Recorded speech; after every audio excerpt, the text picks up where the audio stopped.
Des?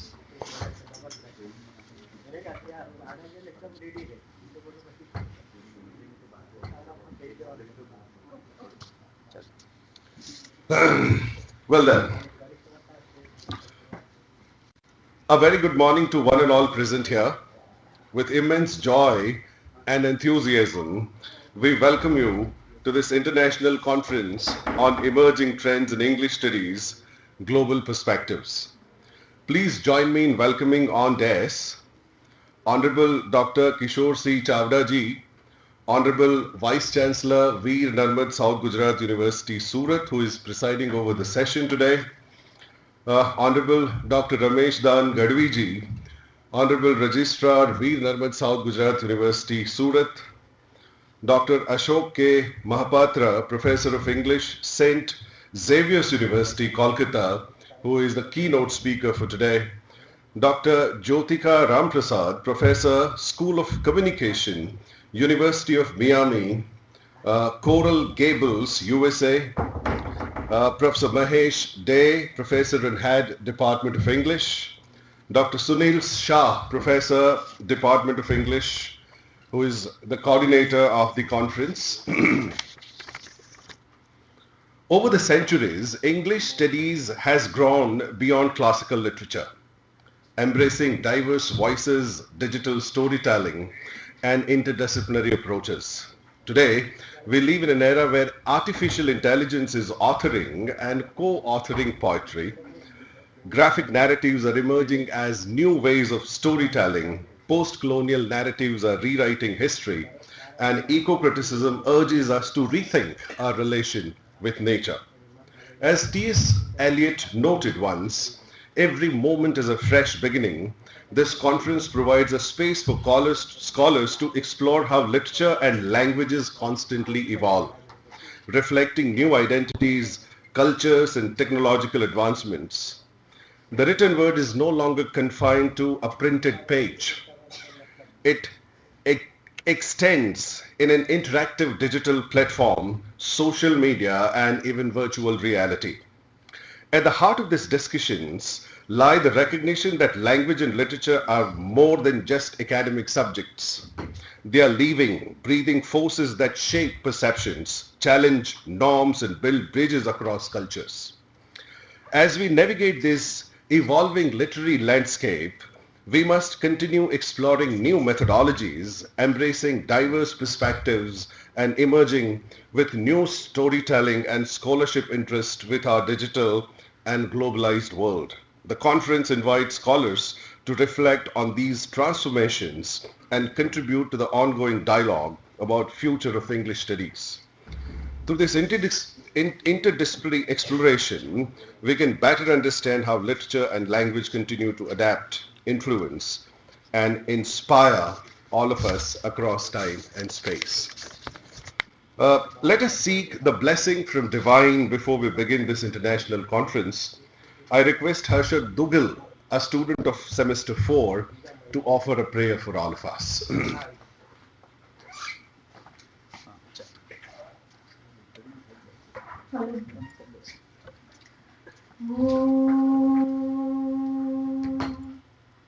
Vakratunda महाकाय सूर्यकोटि समप्रभ निर्विघ्नं कुरु मे देव सर्वकार्येषु सर्वदा. ॐ सरस्वती महाभागे वरदे कामरूपिणी विश्वरूपी विशालाक्षी देवविद्या परमेश्वरी सरस्वती मया दष्टा हंसवाहन संयुक्ता वीणा पुस्तकधारिणी विद्यादानव वरप्रदा. Thank you.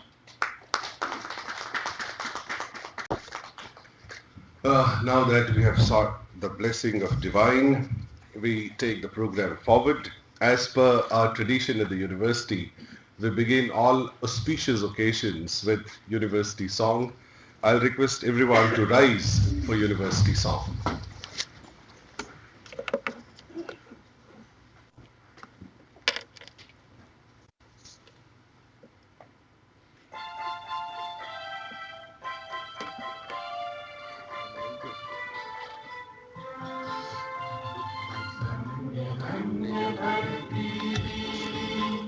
मंगल दक्षिण गुजरात स्थापित विद्यापीठ हमारी रम्य कनेरैया तापी पूर्णा सरित नर्मदा अंबिका कावेरी लाल सदाए लीलिचम नदियों लपट कुल बहरी धन्य धन्य धरती मंगल दक्षिण गुजरात स्थापित विद्यापीठ हमारी रम्य कनेरैया पश्चिम में रत्नाकर के उठवे तरंगमान कुदरत नीचे महल के भूमि बारे मास रसाल सारे प्रकृति ना सौलो को आनंदी अभिलाष धन्य धन्य धरती मंगल दक्षिण गुजरात स्थापित विद्यापीठ हमारी रम्य कनेरैया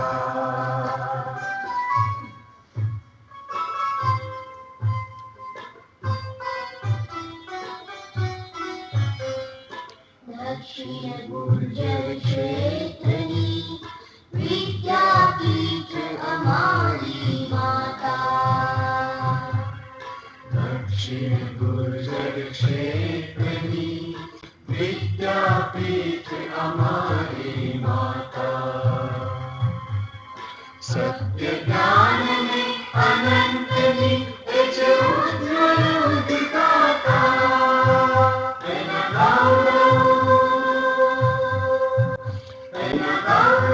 प्रगति विकास हमने प्राण दीवाला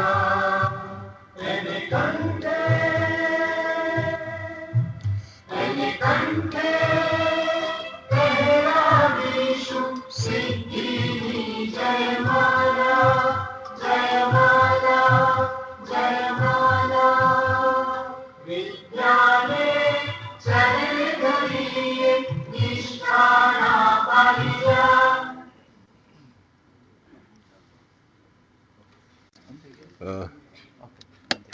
Well, please be seated. We take the program forward. Ma'am, please come.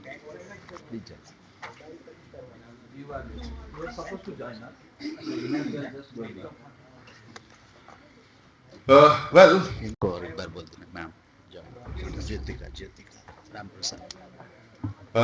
we have Dr. Jyotika Ramprasad ji with us. We welcome her with a round of thundering applause, or rather thundering round of applause. Well, we see the reflection of God in our guests, and a gathering of intellect and wisdom must begin with words that set tone for event. May I request Dr. Mahesh De, Professor, Department of English, to come and offer welcome address.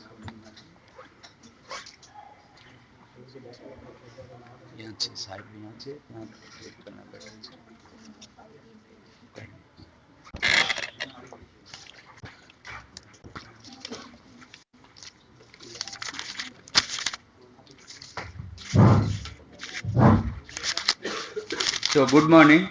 This is very auspicious moment for all of us at the Department of English. So I would begin my 10-minute slot of introduction in this manner. So Swagatam, Swagatam and Suswagatam. Atithi Devo Bhava. We believe in this principle, and all my guests who are invited speakers and my fellow participants here, my colleagues and my scholars and students of the department, all are my guests today at the department. So we have assembled here for one special occasion. My university has completed 60 years of its foundation. So as a part of this event, we are celebrating throughout the year 60th anniversary. And also my department has completed 55 years. So these are the two occasions we are celebrating. And coincidentally, the university was supposed to be established in 1965, and I was born in the remote part of Odisha in 1967. So I am younger by 2 years to the university, and I have already spent 28 years on this campus. So that is my privilege.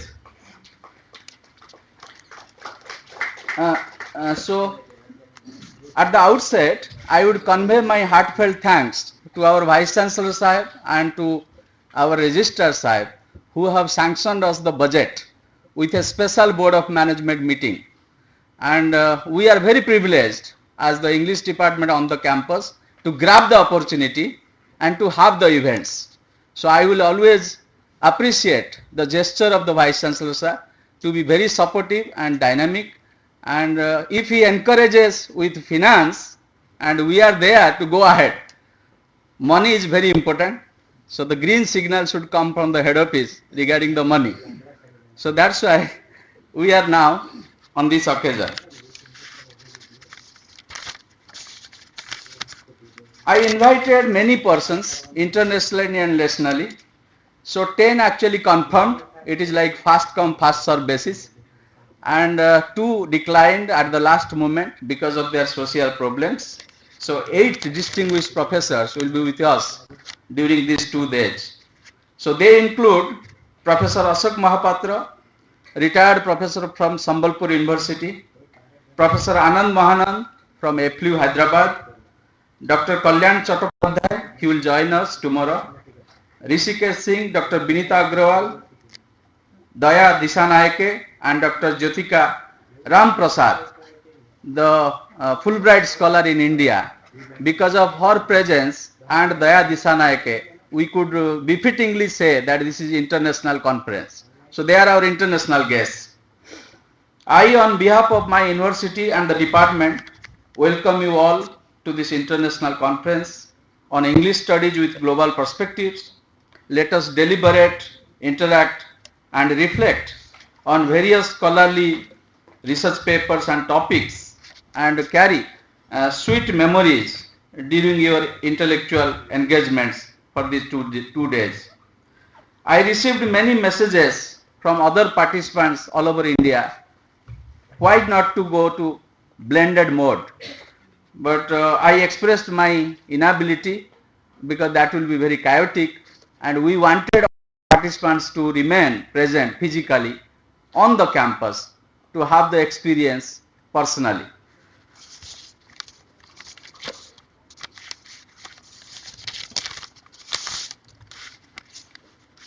So now I would just keep a few pages. So this seminar, this conference is dedicated to 2 creative artists whom we lost in December 2024 and January 2025. So they are Keki Daruwala, the Indian English poet, and also Pritish Nandi, another Indian English author and media personality. So Keki Daruwala, in one of his poems, writes, and I quote, that the title of the poem is Before the Word. The word is great, yet there was life before the word. We cannot turn romantic and say we were into bird speech or river roar, then into the silence of frost or the language of rain. But forest speech and swamp speech came through easier to us when lightning crashed. The cry of the marsh bird was our cry, and we flung ourselves to the other branch like any other baboon. Though there were no words, fear had a voice with many echoes. Worship was quieter. Adoration spoke only through the eyes or knees, unquote. So then, towards the end of the poem, he mentions or he writes, what was it like before language dropped like dew, covering the scuffed grass of our lives, unquote.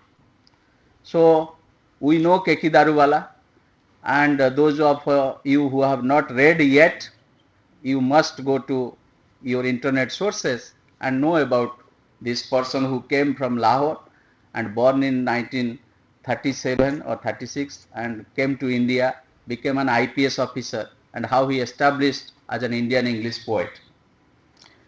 And so to Pritish Nandi. Then I am also quoting our Sri Lankan scholar and novelist and poet Daya Disanayake. You can also search about him, and he is the first Sri Lankan author to publish e-fiction online, and he is very frequently writing blogs.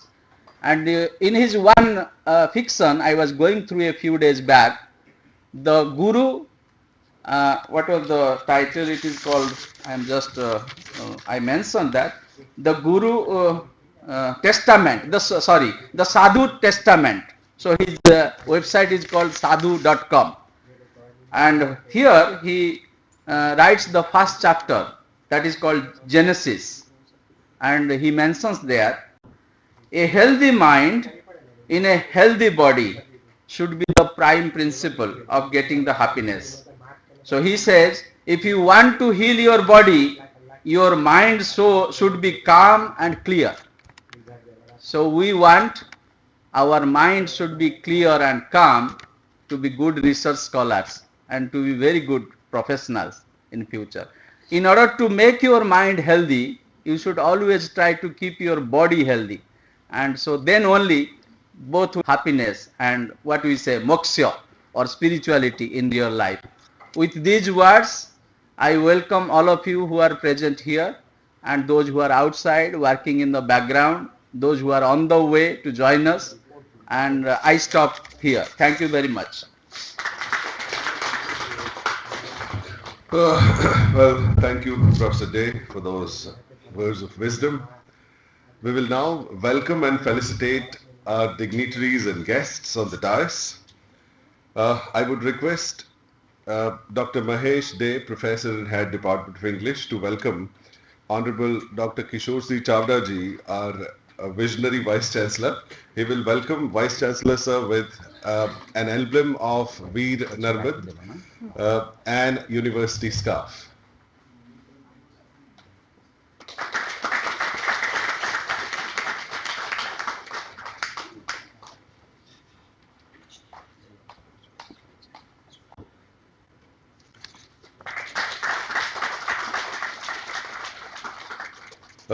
Thank you, Professor Day. Now I request Dr. Sunil Shah, who is coordinating this event, to welcome Honorable Dr. Ramesh Dan Gadviji, our registrar, who is always there to support any academic event. For the dignitaries who don't know him, he belongs to English literature. He has his master's and doctorate from English literature, so he is a fraternity. Thank you, Dr. Shah. May I now request Dr. Amit Prajapati, Associate Professor, Department of English, to welcome Dr. Ashok K. Mahapatra ji.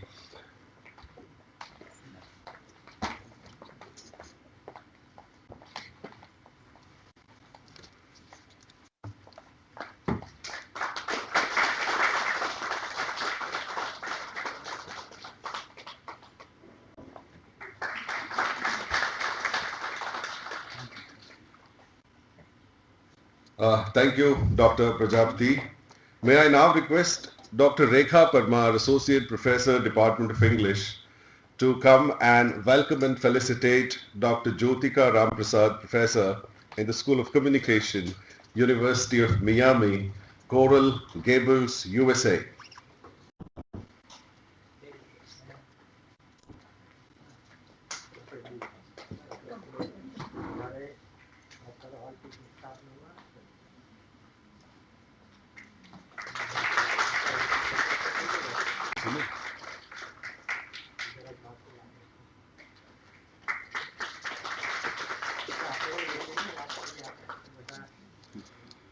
Thank you, Dr. Parmar. May I now request Mr. Yogesh Khatri, Assistant Professor, Department of English, to come and welcome Professor Mahesh Day, Head, Department of English, VNSGU, South Gujarat University.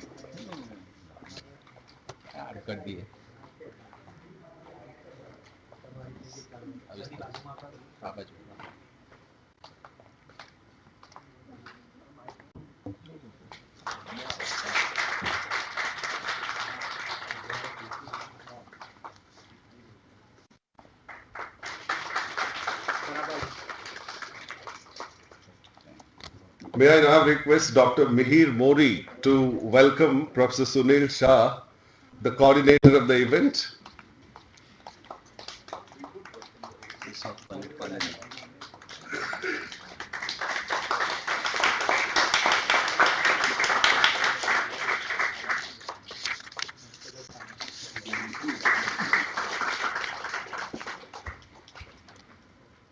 Once we have welcomed and felicitated our guests and dignitaries on desk, I would now request Dr. Sunil Shah to come and give thematic introduction to this international conference. Dr. Sunil Shah.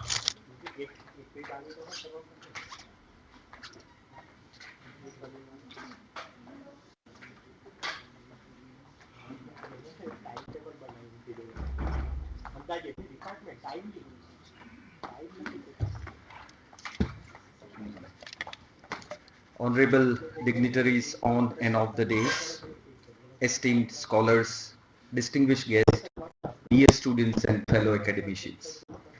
It is with great pride and immense pleasure that I welcome you all to the International Conference on Emerging Trends in English Studies Global Perspectives.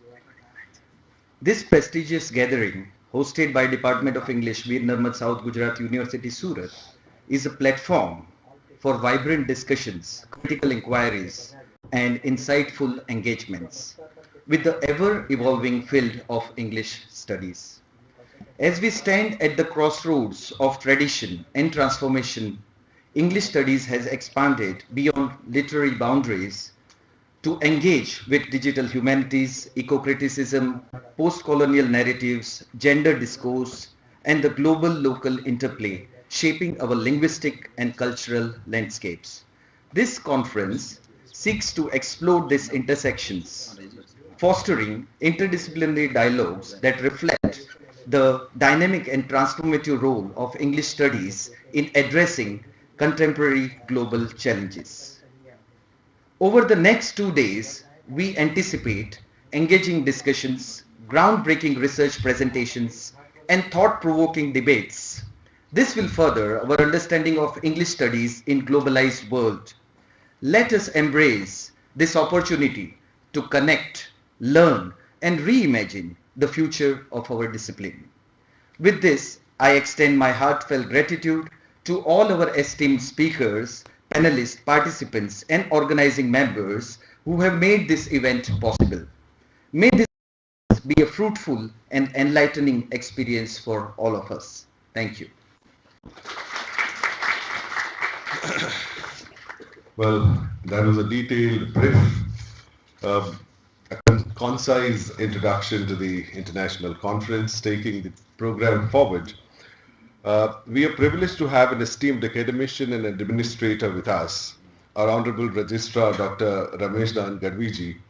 I would very earnestly request him to come and give remarks on this occasion.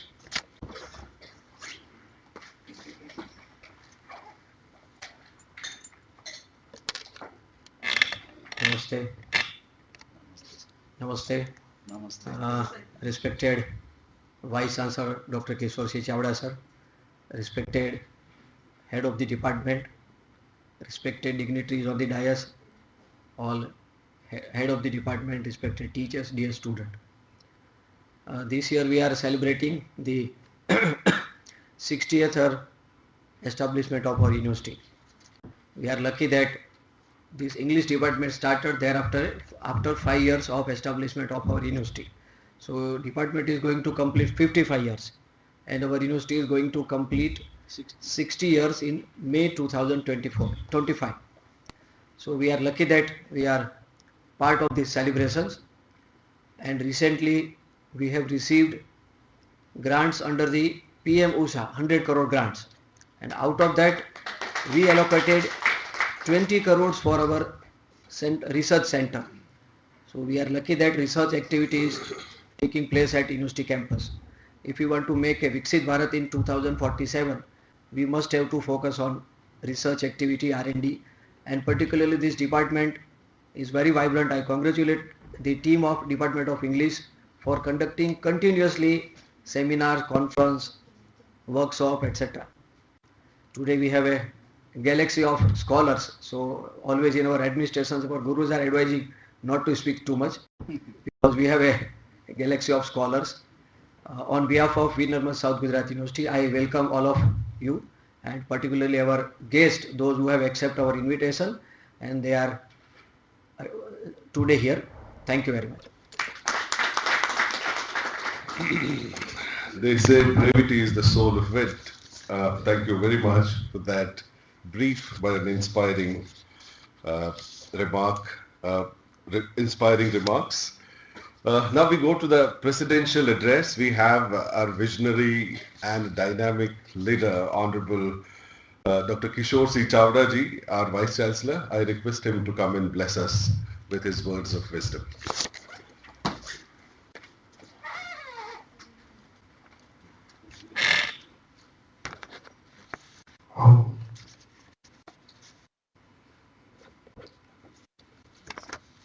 आज हम यहाँ emerging trends in English studies global perspective के international seminar में अपने आदरणीय registrar Shri doctor Ramesh Gadhvi ji, professor of English Saint Xavier's University Kolkata के आदरणीय doctor Ashok Mahapatra ji, professor school of communication university of Miami Coral Travels USA के डॉक्टर ज्योतिका राम प्रसाद जी, ये विभाग के अध्यक्ष प्रोफेसर डॉक्टर महेश दे जी, इसी इंटरनेशनल कॉन्फ्रेंस के coordinator professor doctor Sunil Shah ji, और हमारे साथ और जुड़ने वाले जो है department of material development doctor Anand ji, professor school of communication university of Miami Jyotika ji, Sri Lankan novelist Shri Daya ji, president and ecophysical foundation के doctor Rishi Kumar Singh, associate professor Sardar college of university of Calcutta के doctor Kalyan Chattopadhyay ji, doctor Pantanu Bhattacharya ji, Mrs Vinita Agarwal ji, हमारे फैकल्टी और बाकी सभी को ज़्यादा कुछ नहीं कहते हुए पूरे ये इंटरनेशनल सेमिनार को सबसे पहले शुभेच्छा। मैं एक ही क्वेश्चन करके मैं यहाँ बैठ जाऊँगा। इसमें मुझे बताना है कि जब भी poetry double beautiful girl are singing a prayer and then one word is come to Saraswati. I want to know Saraswati is which place, in which situation is disappeared. Hindi में भी बोला था यार। सरस्वती के बारे में कुछ बोला गया, वो उसका कहाँ आखिरी पड़ाव था और ऐसा क्या हुआ कि वो सरस्वती जो है वो यहाँ से डिसअपियर हुई। कोई यहाँ से नहीं बताया, सिर्फ आगे फैकल्टी के अलावा इसको नहीं बोलते। ठीक है, ऑल द बेस्ट। मैं यही कहूँगा कि आप पढ़िए, सब कुछ पढ़िए, इंटरनेशनल पढ़िए, नेशनल पढ़िए, लोकल पढ़िए। मगर हम ब्रह्मांड में जो आए हैं, ब्रह्मांड के साथ साथ उसे भी जो भी तत्व ज्ञान है उसे हर बार चाहो तो इंग्लिश में जोड़ने की कोशिश कीजिए। पूरी इंटरनेशनल कॉन्फ्रेंस को बताइए। शुक्रिया। वंदे मातरम। भारत माता की जय। जय Gujarat. Sir, that question has given a hint to everyone sitting here. This is a Socrates style of teaching.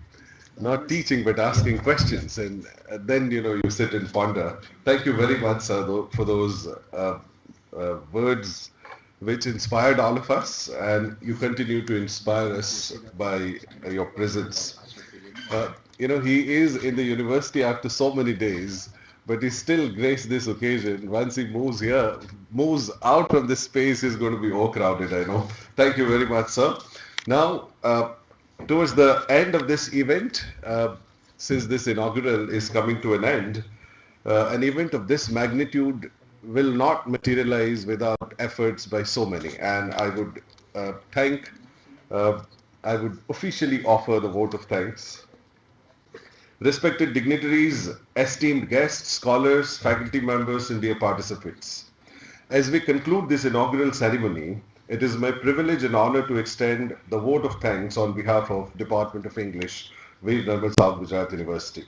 First and foremost, I extend deepest gratitude to our Honorable Vice Chancellor, Sir, Dr. Kishore C. Chavda ji, for his inspiring presidential remarks, his leadership, his vision, uh, which continue to guide us for doing innovative things at the department. A heartfelt thank to you, Honorable Dr. Ramesh Dan Gadviji, our Registrar, sir, for sharing his valuable insights and for always supporting academic endeavors that foster research and collaboration. I'd like to express my gratitude to all our distinguished guests, faculty members, and scholars who have gathered here today to contribute to this intellectual exchange. Your presence enriches this conference and reaffirms the importance of literary and linguistic discourses in the modern world. I'd also extend my sincere thanks to organizing committee, faculty members, the student volunteers whose dedication and hard work have ensured the seamless execution of this event. Your efforts behind the scenes are truly commendable. Lastly, I thank all the participants, both present and joining virtually, for being an integral part of these academic gathering. Your enthusiasm and encouragement will make this conference a truly meaningful and productive experience.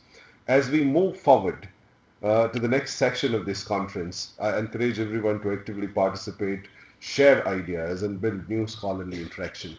Thank you one and all for being present in the inaugural session. Thank you. I would request dignitaries to uh, go towards the audience for a group photograph.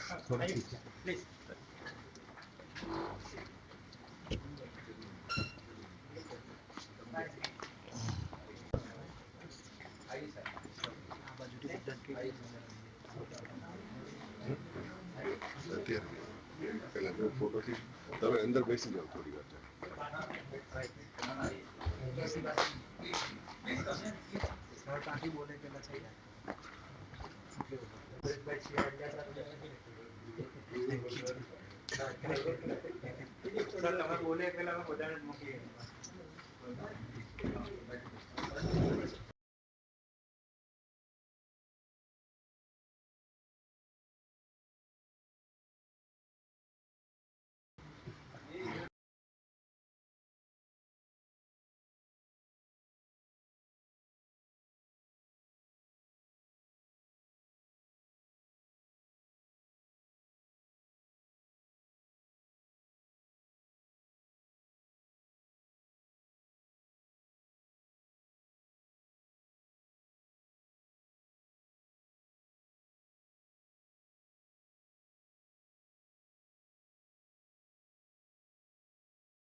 with the keynote address.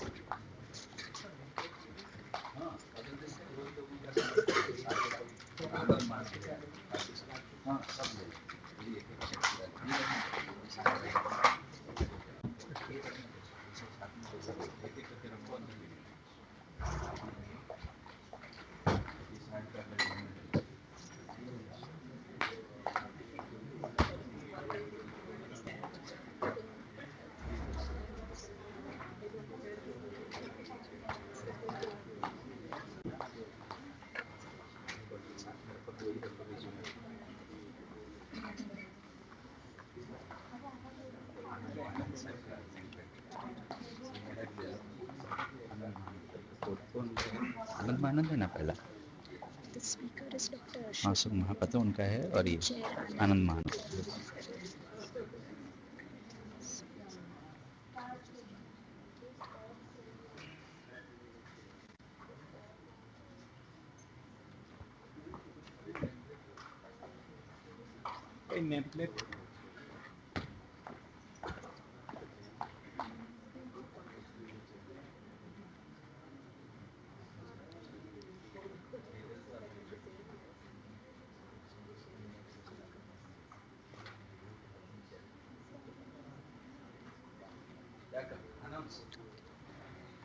Everyone, we'll now begin with the keynote address. We are honored to have amongst us today Dr. Ashok K. Mohapatra. Dr. Mohapatra is currently a professor of English at St. Xavier's University, Kolkata. He has taught at Sambalpur University and Kalinga Institute of Social Sciences, Bhubaneswar. He was a visiting professor to the University of Delhi, Jadavpur University and Burdwan University. A Fulbright alumnus of Columbia and Yale University, Dr. Mohapatra has over 50 research papers, edited volumes, monographs and books. He edited a special volume of The Global South for Indiana University Press. His latest publication is for Bloomsbury on Philosopher in the Global Fiction. I now request Dr. Ashok Mohapatra to deliver the keynote address, and I request Dr. Anand Mahanand to please chair the session.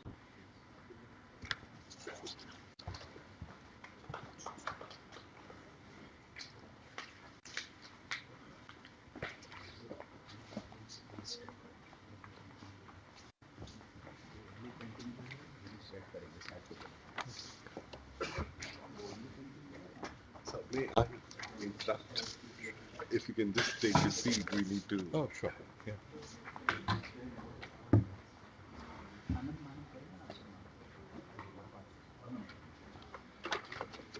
So before the keynote begins, I would request Professor Anand Mahanandji to welcome our keynote speaker with a Worli painting. This painting represents the tribal culture.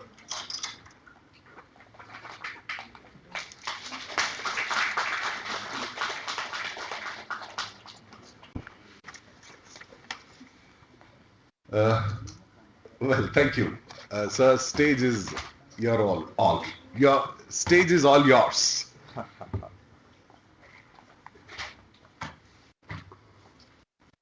I'm extremely delighted and honored to be here at VNSGU South Gujarat University on the occasion of it's completing or about to complete 60 years, the year of maturity.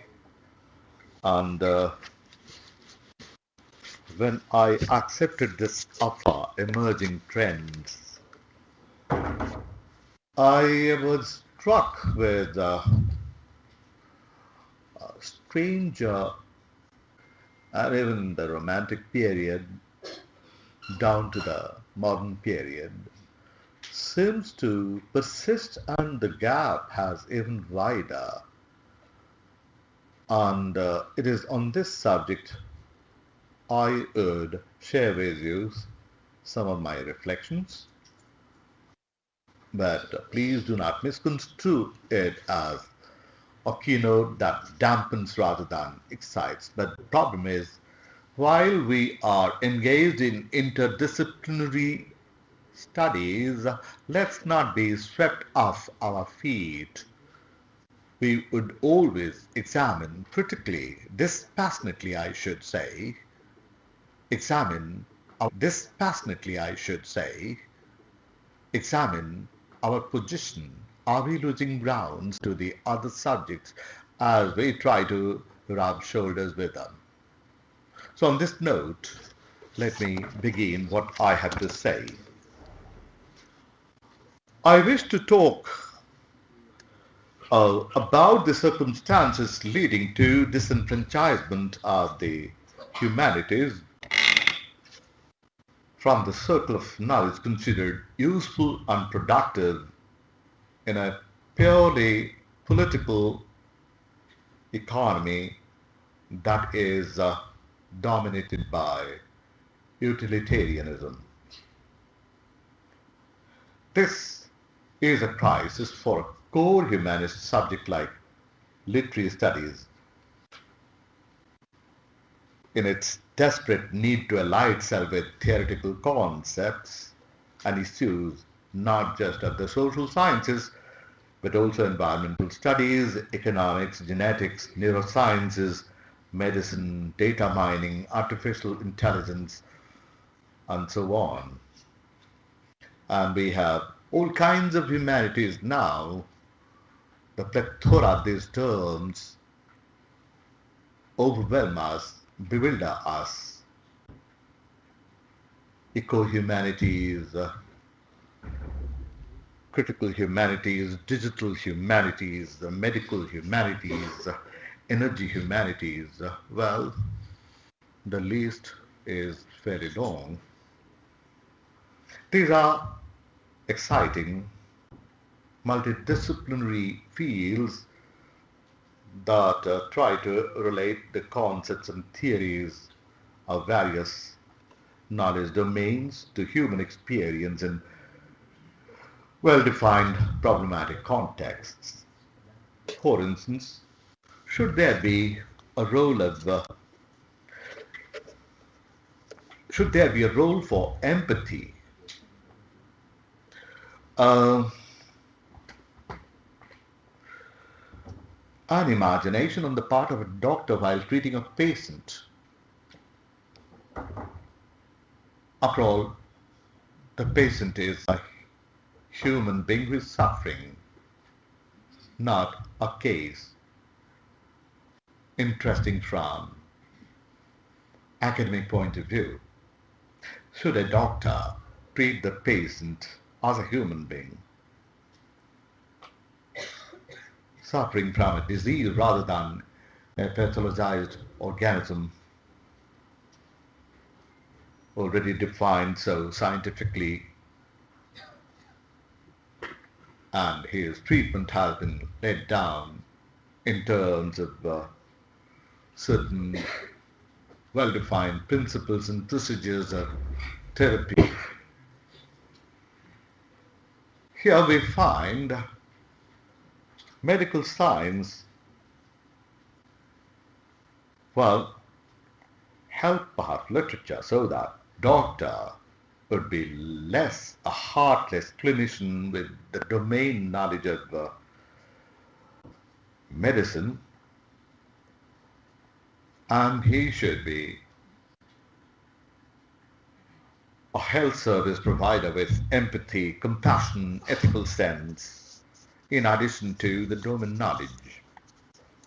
Maybe these multidisciplinary ventures are the need of the hour for the alliance of theoretical scientific knowledge to human experience and existential aspects can effectively solve human problems, and the problem is that it's a complex affair now.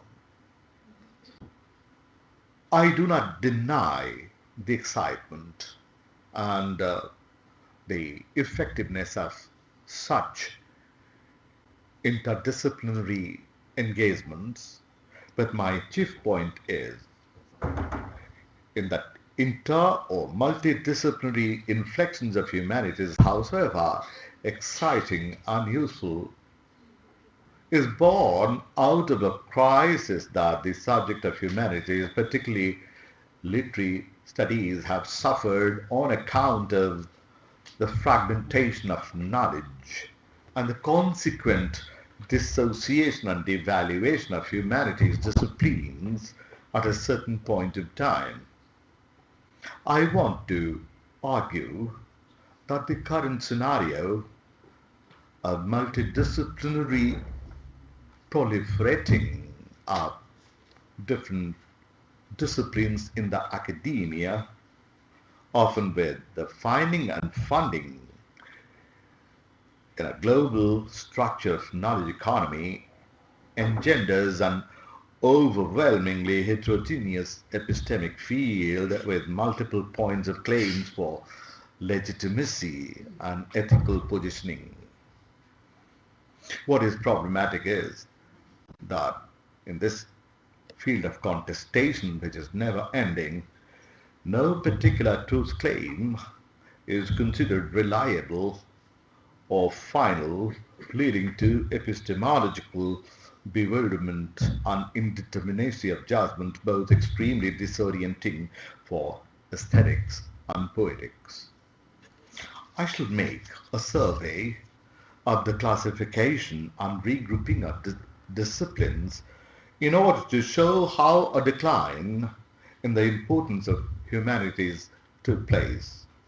Once considered natural and indispensable ally of sciences, gradually it got alienated from the sciences and suffered decline of importance in course of the rise of positivist, utilitarian and technology-driven pedagogy, well known in the corporatized academic circle with STEM as the dominating principle. By STEM, I mean science, technology, engineering and mathematics, in which there is no place for literature.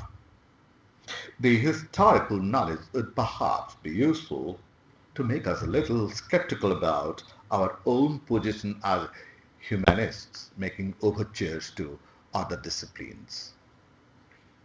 Conventionally, the discipline of literature, art, music, philosophy, etc. belong to humanities, a broad field of diverse experiences, ideas and knowledge about how human beings relate themselves to the world and to one another. And the site of the knowledge is obviously the human mind or subjective consciousness. That said, the question is now, which disciplines do not belong to it? Those that study nature as a site of knowledge, like physics, chemistry, biology, medicine, etc., that are based on the object and its objectivity in its own terms, don't, and these were part of what was called natural history and now sciences. Are there disciplines that belong neither to humanities nor to the sciences? Those that study human behavior, let's say, and interests in the context of their existence in the world as site of knowledge, as social sciences, as political science, sociology, anthropology, law, economy, jurisprudence, etc. Some disciplines that are related to more than one such site are linguistics and psychology, because both can be categorized under humanities and social sciences.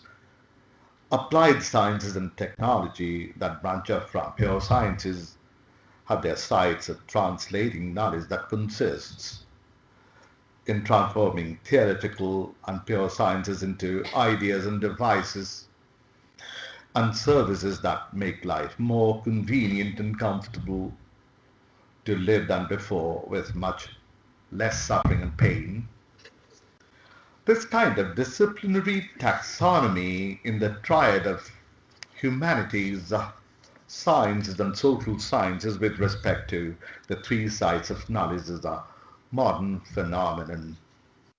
It indicates how, in course of intellectual history of humans and their civilization, discipline have defined themselves, drawn, redrawn, unguarded their boundaries, sometimes allied with other disciplines to create new hybrid disciplines. Such type of branching has paralleled the process of the knowledge gradually becoming transformed into instruments of power in the institutions, regulatory bodies, enforcement bodies within the state, as well as getting transformed into commodity and cultural capital in a growing knowledge economy.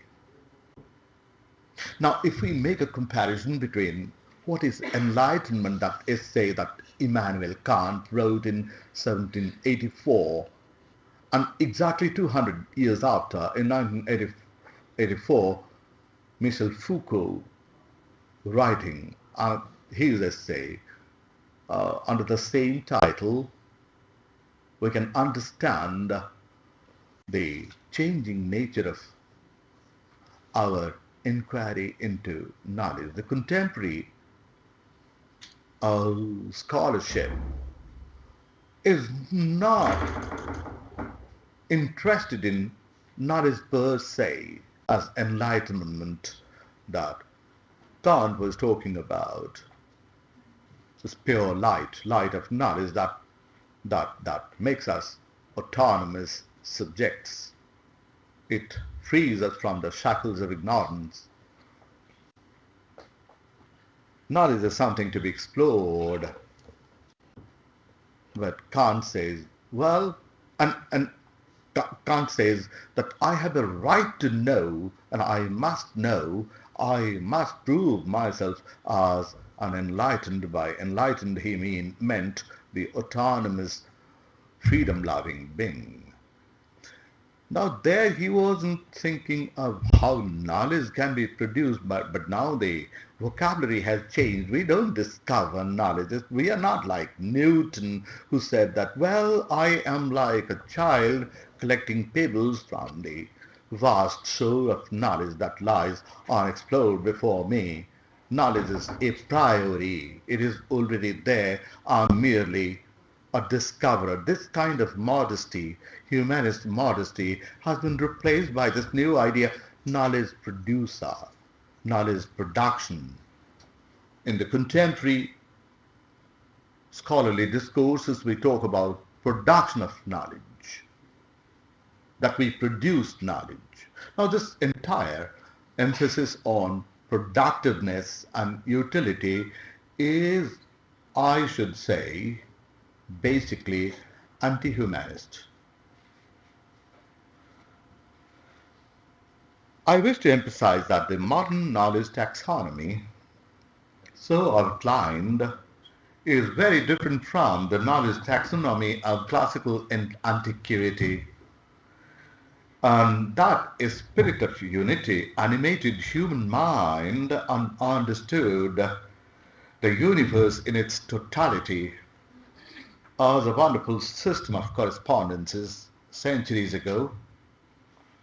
Indeed, no segment of experience of universe as distinctive in its own way was ever considered insulated from other segments, since this sentient subject was at the center of the universe, that is, the human self, which seemed to pulsate meaning as divine immanence. But we know how the post-structuralists have questioned the immanence of the metaphysics of knowledge and meaning and so on, with God as the primary and efficient cause.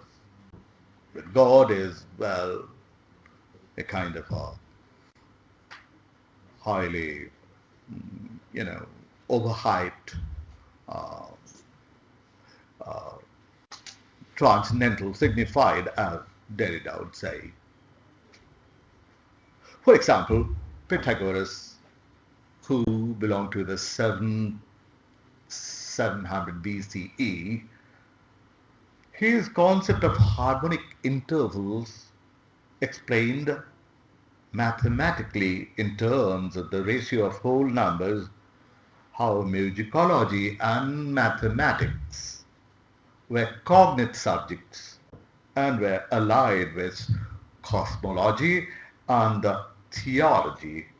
Pythagoras wove music into algebra, geometry, astronomy within the knowledge system of mathemata. A century later, the sophists extended mathemata to linguistics. So another example would be Hesiod, whose Theogony, many of you may have read that book, Theogony, which gives us a genealogical account of the Greek gods as well as the illustrious kings, particularly of the Golden Age to Silver Age and to the Bronze Age and Iron Age. Here, history and theology inhabited the same field of knowledge. Aristotle was the first taxonomist and natural historian in the history of biosciences, and he also wrote magisterially on poetics, politics, rhetoric, and ethics. Panini, the great Sanskrit grammarian, influenced mathematics and logic in a profound way. The philosophical system of Confucius, music, and politics found a prominent place. For its part, Taoism wanted humans to integrate with nature. And if we take the Nyaya tradition of logic, which was developed by Akshapada Gautama in his Nyaya Sutra in 200th century, we find observation, inference, comparison, and evidence were part of a complex epistemological system, and the inference or anumana, combination of both deductive and inductive logic, was used for diagnostic and therapeutic practices in classical India. So medicine and philosophy cohabited for a long time. The post-Confucian logic of Mohist school in China in the 5th century, founded by Mozi, applied to logic to various fields beginning from optics to economics. How much time do I have? I would like to know. Any ideas, sir? I'm sorry? 15 minutes. If we think of the Middle Ages, a period characterized by activities such as travel and translation. That's how I define the Middle Ages from our point of view, which became so well pronounced during the Renaissance. We have to interpret both set of activities as border crossing of geographic boundaries and linguistic boundaries. And all these were motivated by a thirst for acquiring knowledge about people and culture in places far and near, and also served the purpose of spreading Christianity or Islam, as the case might be. In fact, the idea of composite knowledge became very popular with the compilation of encyclopedias in the Roman Empire, and this is the beginning of what we call modernity. Modernity is not something that we associate with this Renaissance, but prior to that, even modernity as a phenomenon can also be traced back to the 5th century in the during the Roman Empire. In the Roman Empire, the Greek scholars pursued a study of wide range of philosophical and scientific subjects with high degree of sophistication, on technical detail. Roman readers and students had practical and basic interests. Now, Christianity, for its part, provided not only institutions that perpetuated intellectual life during the Middle Ages, it was also uh, the ideological underpinning of scholarly works. From the 4th century onwards, Christian writers and scholars were guided by St. Augustine's principle that the study of nature should serve as a handmaiden to religious devotion. So the study of nature and the study of God, these were considered cognate this way. Our natural sciences and the concept of God, these were never separate. In course of the time, Paris, Oxford and Bologna in the 13th century became seats of learning, scientific study based on texts being rediscovered and translated from Greek and Islamic traditions shared a place in the curriculum, and the liberal arts curriculum that expanded from classical pattern to include moral philosophy, metaphysics, and natural philosophy, and the technical methods of arithmetic and geometry were introduced in the basic curriculum, as were those of astronomy, and of more general importance, however, was the Aristotelian natural philosophy and his works on cosmology, uh, physics, meteorology, and natural history were mandatory reading for all students, let's say in the 13th, 14th century, because these subjects then at the heart of the university curriculum were learned by all.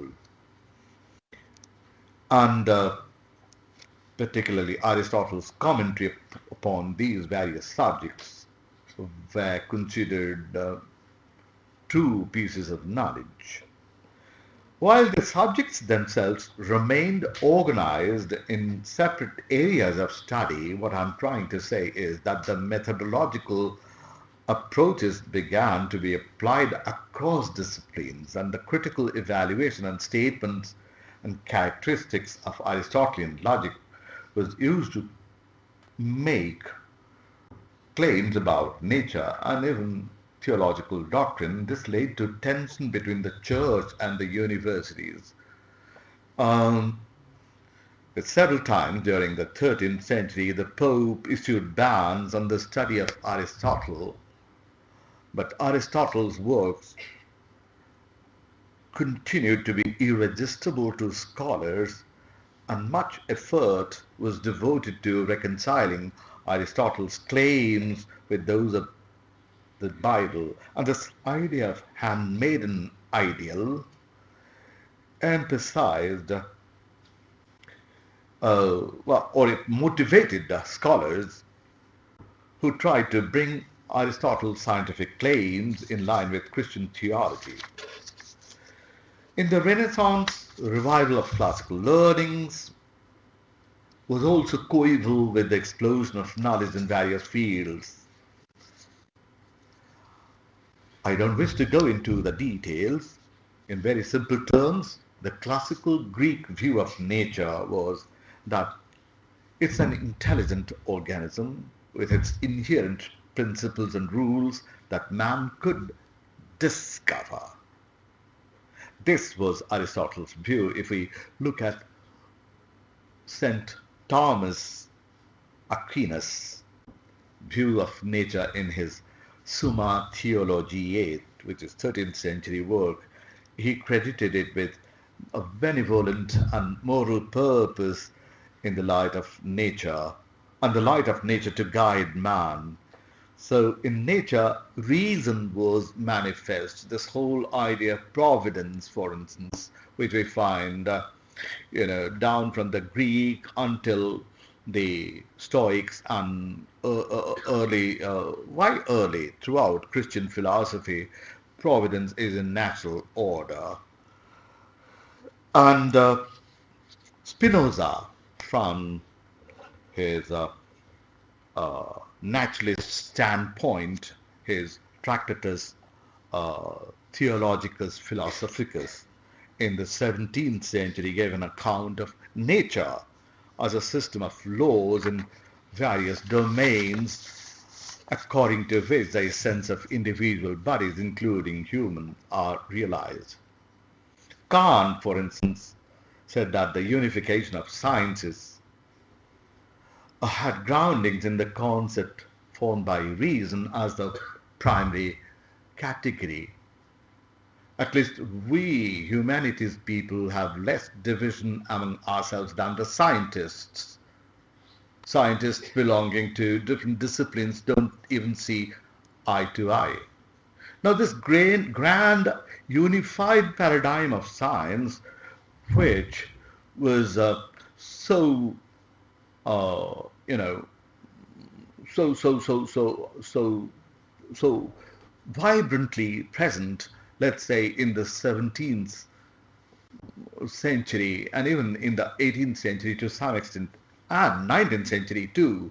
Actually, all that broke up with this Vienna Circle 1920s, where scientists gathered to break up science. And this fragmentation, took place. We need to understand the history of knowledge to perhaps account for whatever is happening now, and in tandem with the rise of empiricism arose an anti-metaphysical outlook together with logical positivism in the late 19th century on the principle of verification and proof.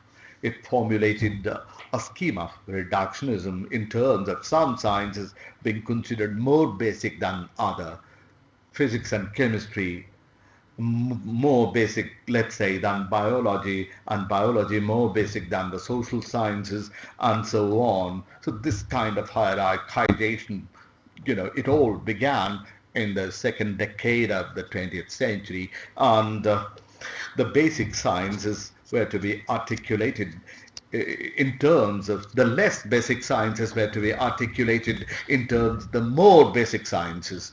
And I think this is a very important moment in the history of scientific education as well as the history of learning in the academia. The Vienna Circle philosophers who theorized the scientific methods and truthfulness of scientific truths created a structure of hierarchy and criteria of truth value that seemed to govern various interdisciplinary ventures, particularly the humanities in contemporary times, to which I will come about after a while. Well, I need to talk about the idea of a university by John Henry Newman. Although he advocated for the importance of liberal education, he could not check the academic imperialism of sciences in the college curriculum. So in the late 19th century, there took place this fierce debate between Matthew Arnold and Thomas Huxley, the biologist, as to what was the goal of education. If you have read Culture and Anarchy, where he passionately pleads for sweetness and light, and he is an implacable critic of Puritanism, kind of utilitarian approach to education. And he believed that the very best of education comes from core humanities and literature, which embraces everything, all branches, and like Darwin's ancestors, Darwin's assertion that our ancestors were hairy, quadruped, furnished with tail and pointed ears, perhaps arboreal in habits. Well, that was a great scientific inquiry in those days, and Huxley rejected this view arguing that the fruits of science have become so pervasive that science must stand aside literature in the curriculum. So we have some people talking about science and literature together, but we as students of literature have seen right from the beginning, literary critics very passionately arguing about why poetry, in defense of dramatic poesy, of course, and does literature matter? Does the novel matter?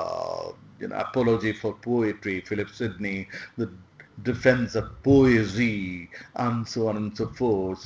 Well, I.A. Richards talking about how pseudo-statement is poetry all about and different from scientific statement.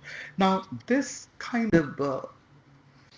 a kind of apologetic tone somehow crept in. It has crept in right from the beginning, but it became very conspicuous in, let's say, mid 20th century.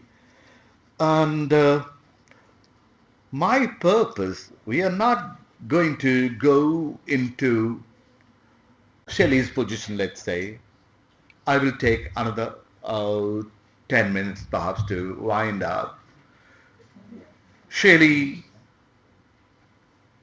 in his defense of poetry, makes a rebuttal to Thomas Love Pickup, his 4 ages of poetry, and while poetry could answer to human needs in a golden age, it is little more than a destruction in the age of industrialized civilization. It has no place. That's what he was saying. And Shelley, in his 1823 defense of poetry, makes a rebuttal saying that poetry is some kind of a religion with a prophetic power. 5 minutes. So, my purpose, I will be very brief now. I wasn't prepared. I thought probably I would be anyway. All right. Okay. That's the usual problem with speakers who are invited. The convenience of, you can't make, if you are professors in the classroom, you can hold them as captive audience, even if you might be ranting absolute nonsense, and yet there would be some students there. Yeah, all right.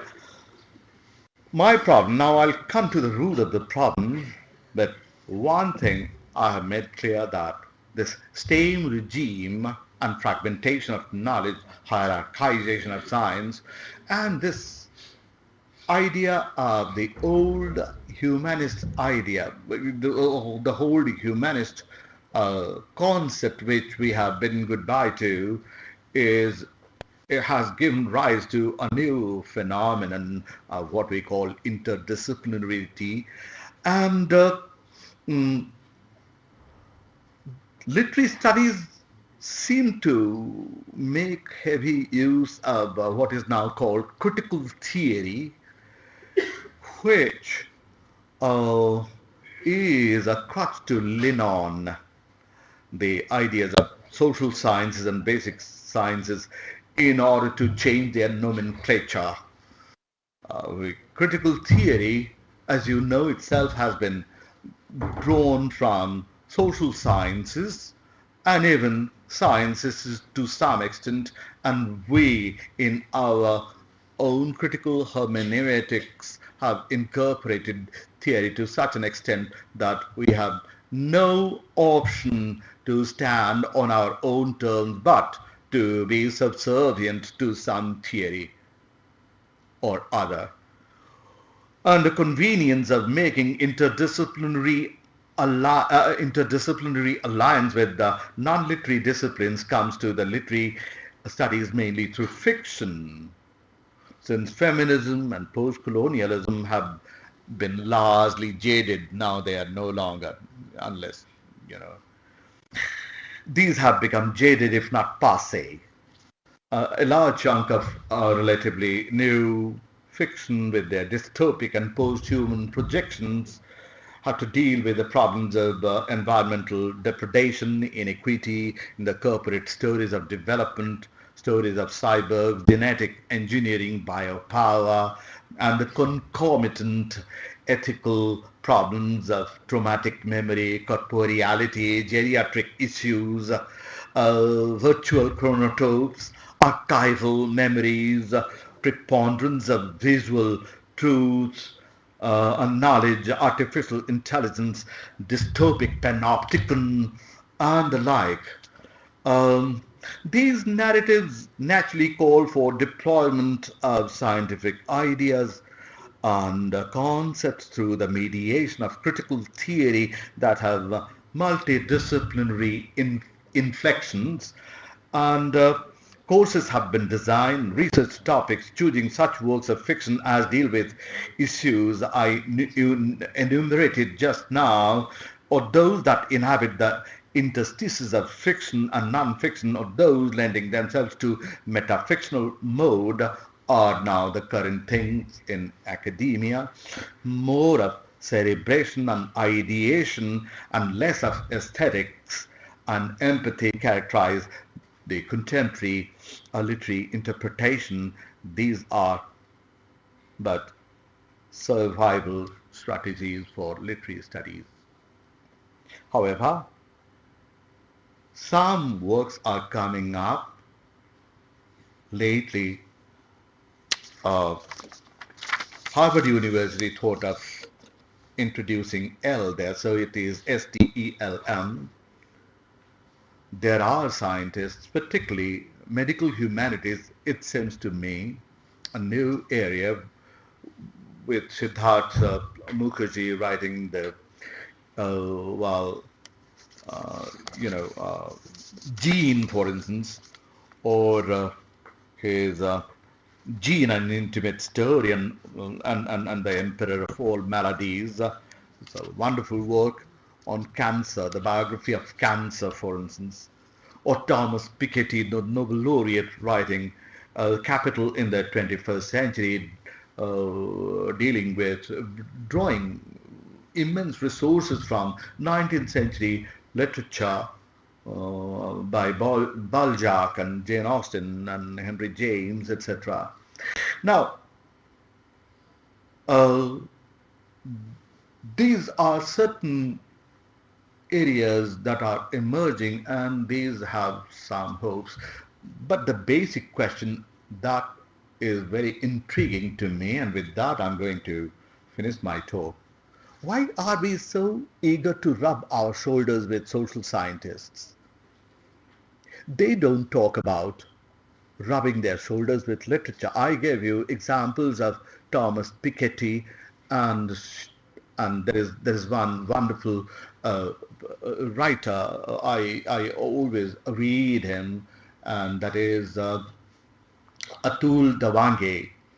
You know, Atul Dawange, his at the moment I'm reading his Being Mortal, and Atul begins with that wonderful classic that is a short story, The Death of Ivan Ilyich, and from there he sees what is it to be mortal and how doctors ought to be a little more sensitive. But barring all these few cases, well, there is no eagerness from the scientists. The scientists would more kind of rub shoulders with one another. You go to the IITs, the humanities and literature, humanities and social sciences department people are second-rate citizens in the academic world there. And why are we so desperate to rub shoulders with them? So, are we really competent to talk about memory from neuroscience's point of view? Are we qualified neurosurgeons? Are we really important? I mean, are we social scientists? Why are we forgetting the basic aesthetics, the basic humanist qualities? That's all I have to say. Thank you for your patient listening.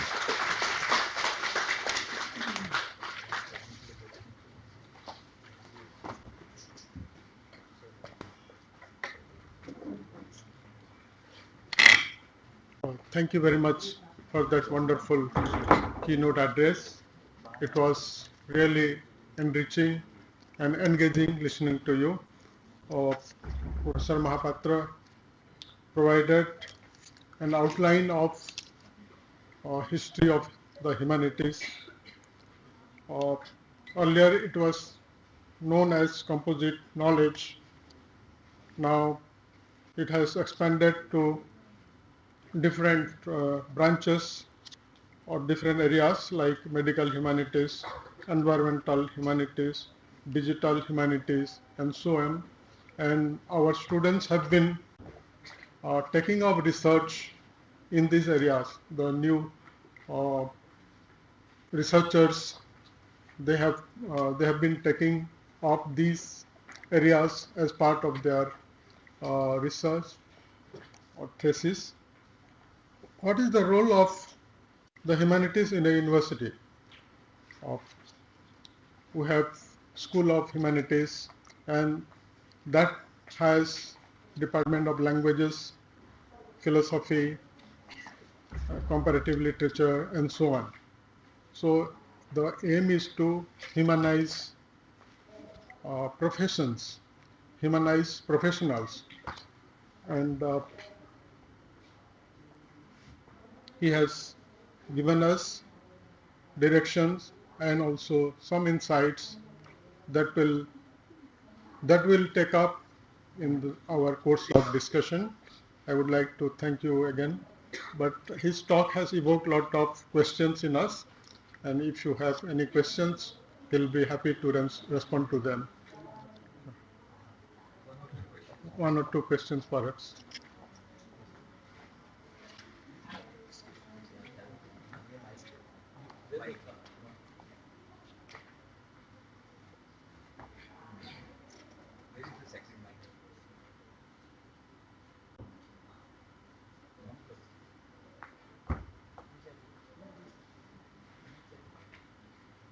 I think I'll be kind of audible. So just two comments. Thank you for the wonderful thought-provoking kind of thing. This is a question that is being raised in English studies, primarily because of survival. So one of the things that I was thinking about is when you are talking about aesthetics, for example, and the question of aesthetics, it is central to any kind of humanities discipline. I think it's also it's a larger network that we need to look into, because aesthetics itself has been kind of relegated to the margins for a very long time. So it's 100, 150 years. So it's not something new that has happened. Indeed. And also the networks include funding agencies. So when we talk about aesthetics, then no one is going to fund you. But if we talk about the social impact of certain kinds of things, then there'll be funding. So I think there's a larger network involved in the larger aesthetics. Precisely. I mean, we all operate in a knowledge economy, whether we like it or not. It's an obnoxious term, knowledge economy, that because that gives us the creeps. What is economic about knowledge? They would say, no, you are workers. How do you make yourself relevant? Aesthetics, that's why, I mean, has become so much relegated to the background. Now the contemporary, I don't wish to demean or berate the contemporary studies, graphic novels. Do we talk about the aesthetics? We talk more about the technicalities and the properties of semiotics, and rather than the aesthetics. Why is it that we are no longer reading seriously the great 19th century novels? I'm not talking about 19th century. I don't mean the the Brontes or those who were the proto-feminists. The moment we make literature agenda based, we pronounce it dead. I mean, the moment we have to push forth a certain agenda, and if we are aligning it with certain identity politics, then obviously aesthetics And some people also say that in the name of aesthetics, you are indulging in a certain politics, the politics of aesthetics. The so-called universality doesn't take into account the regions and their differences. We are more interested in fragments, contestations, rather than generalizing transcendence, because aesthetics, as we know in the Indian aesthetics, talks about all rasas would be reaching a sublime level of shanta harmony. Aesthetics leads to harmony. Who wants harmony? We want contestation. Marginals have to be brought forward. The disenfranchised have to be, vocal about how they have been disenfranchised. What you consider important, you ought to better talk about why it is important and the circumstances, how these have been manipulated by certain people to make it look important. It is not. So we all are in this mode of, toppling down all these people from the pedestal. So there is no place for aesthetics. That's the whole thing. So. I have something to add here, and also a question. Statics, you are right that definitely the margin should come forward. They should be taken into that. The study of statics, as we have done for a longer period of time, it became a kind of elitist approach, definitely. But what about the newly emerged areas in statics like neurostatics, or something like some people have worked in neurostatics? Because it's a kind of amalgamation of, again, as you mentioned, the medical, neurology and the science of neurons related to neurons. Yeah. The way we reset the things we see. So what about that? Do you appreciate that kind of practice as well, neuroscience? I, for one, would never reduce aesthetics of pure joy to some spots in the complex network of neurons somewhere. That's for the scientists to say that this is the love side, this is the anger side, this is the hate side, this is the side of wonder. These are the neurochemical reactions. Well, that's for the scientists to say. If I take that kind of model and to apply it to Kalidasa, I think I would be pronouncing his death sentence that way. I think moreover, I'm not competent.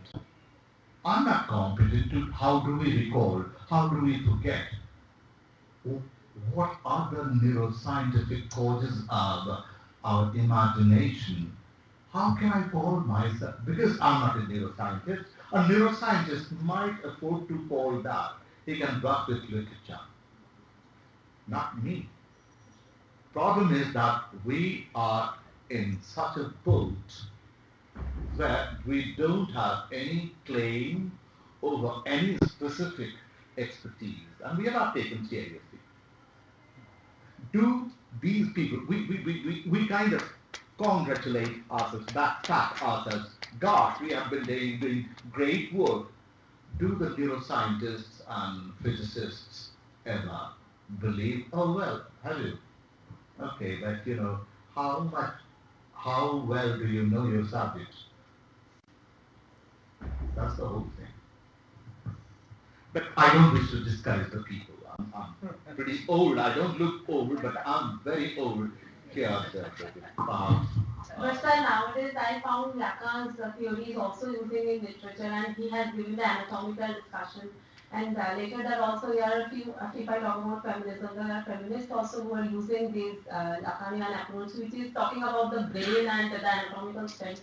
But Lacan, yes, I understand. Lacan, as you know, was a post-structuralist neo-Freudian. He said certain useful things about all these, and you do use them, and many people have done that. Yeah, I mean, we do understand the relevance of critical theory. Please do not misconstrue me as a troglodyte, I mean, literary troglodyte. I'm very well read in literary theory, and I'm somewhat well read in philosophy. I do understand that these are necessary, but let's not, at the cost of the inherent aesthetic, experiential, and affective values of literature, over-theorize everything.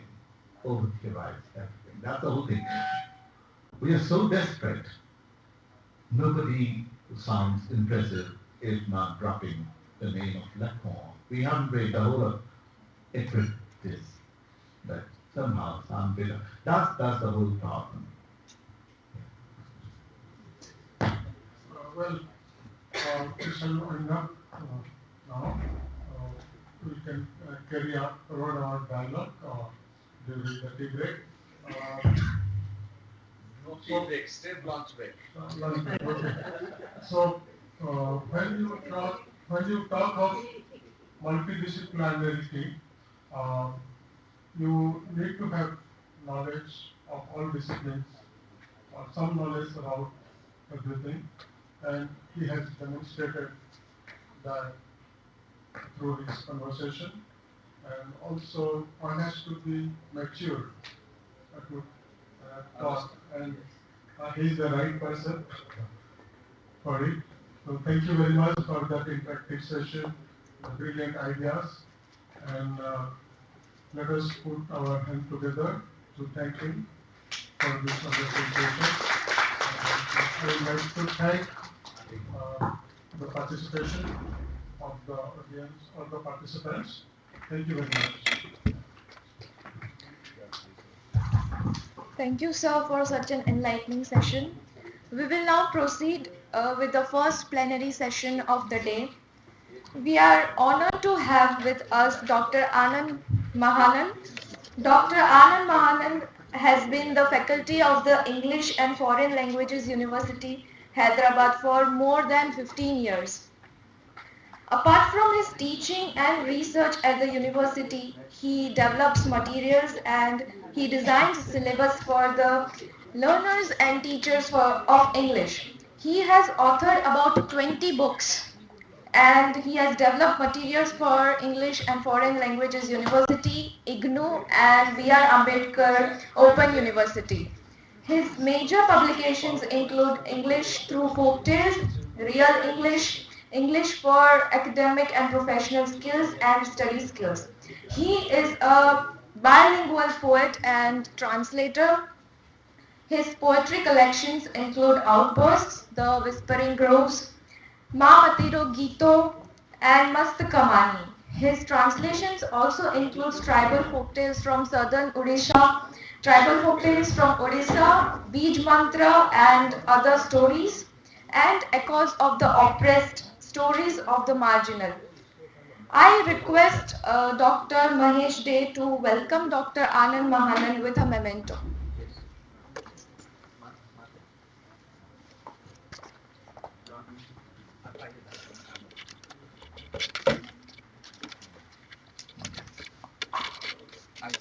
Go on, sir. You want something? No, no, no, no. Yes. No, I have to sit here. No. You are the chairperson? No, no. No? No. Oh. No problem. Chairperson? No.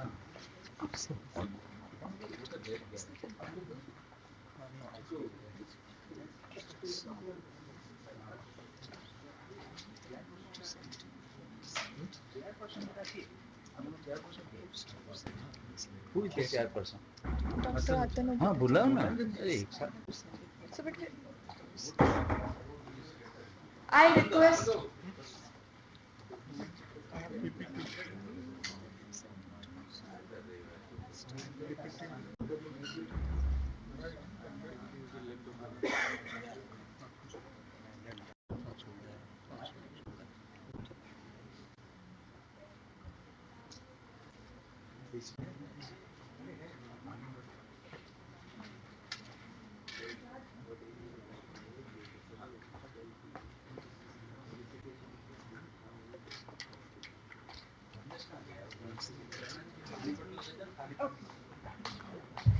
I welcome Dr. Atanu Bhattacharya to chair the session and felicitate Dr. Anand Mahanan.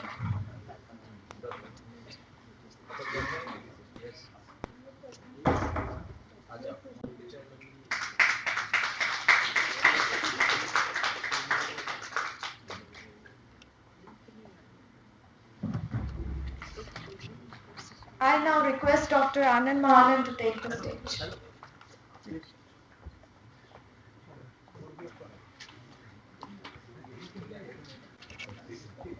I just, Anand, you have a PowerPoint presentation. PowerPoint, yeah.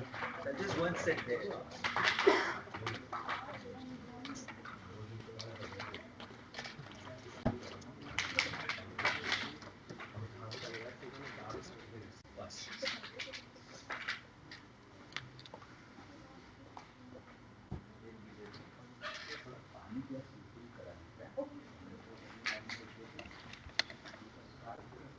So,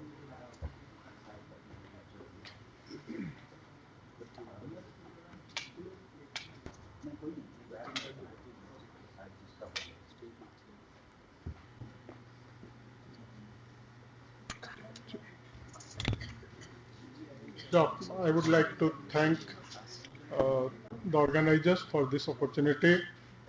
I deem it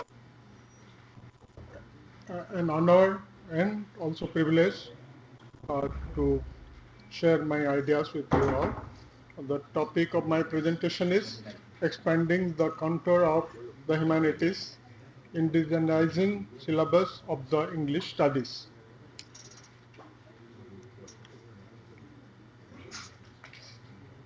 In this presentation, I would like to study the history of syllabus design in the departments of English in the humanities in India and outline their development. The objective also is to look at the potentials of folklore that can offer to the field of humanities and how it can contribute to the study of the humanities. Also, I would like to suggest ways of integrating folklore into the subjects and how it can enrich the reading and research of the subjects in the humanities and expand its contour. Although English was introduced in India by the European missionaries in the Travancore region, its formal education was initiated by T.B. Macaulay on the request of a few intellectuals. Macaulay, when he proclaimed the minutes, he said, "We must at present do our best to form a class that may be interpreters between us and the millions whom we govern, a class of persons Indian in blood and color, but English in taste, opinions, in morals and in intellect. To that class, we may leave it to redefine these vernacular dialects in the country to enrich those dialects with terms of science borrowed from Western nomenclature and to render them to degrees fit vehicles for conveying population knowledge to the great mass of people." So they wanted to create a class of people who would be serving the empire. He also said that I have conversed both here and at home with men distinguished by their proficiency in Eastern languages.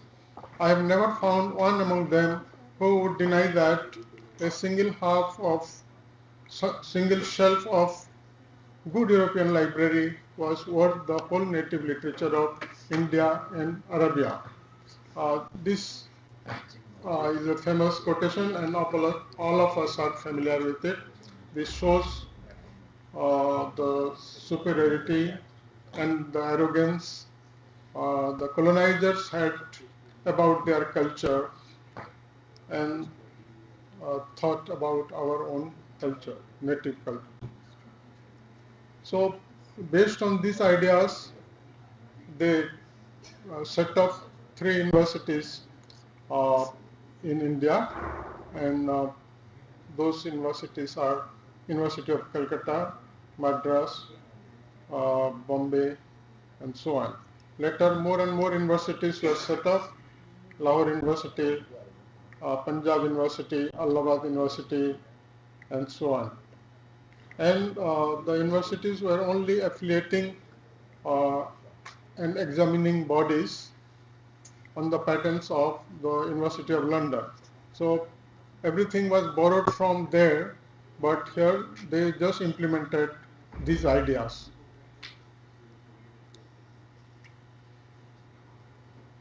So afterwards, more colleges were set up, and the Indian University Act was promulgated.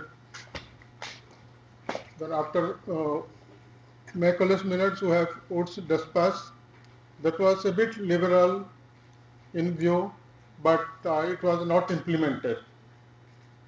Then the Indian University Act was promulgated. Then we have the if you look at the curriculum around that time, it was highly anglicized. We had selections from Milton, Goldsmith, Gray, Edison, Shakespeare, Pope, uh, Goldsmith, Bacon, and so on.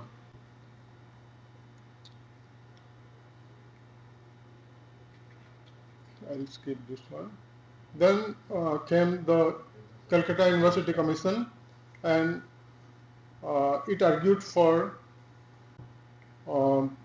vernacular languages, vernacular medium. It argues for Indian languages, and candidates should be permitted to answer either in vernacular or English in their matriculation exams.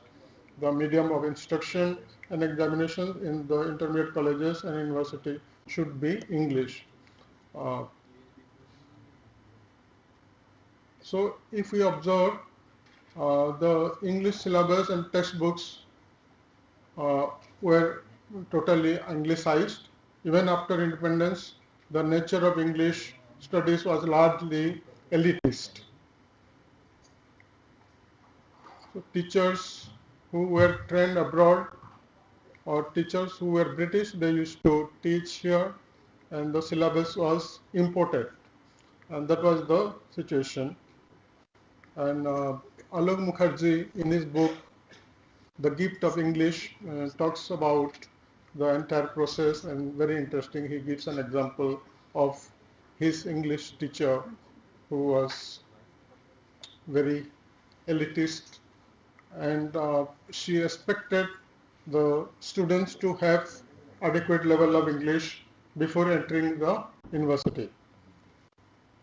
So slowly there was the inclusion of English literature in the 1980s. 1980s, University of Hyderabad, Professor Meenakshi Mukherjee introduced this course, Novel Society in India. Then also we had University of English Department. They introduced Indian fiction in English, and it is known as the Baroda experiment in translation also.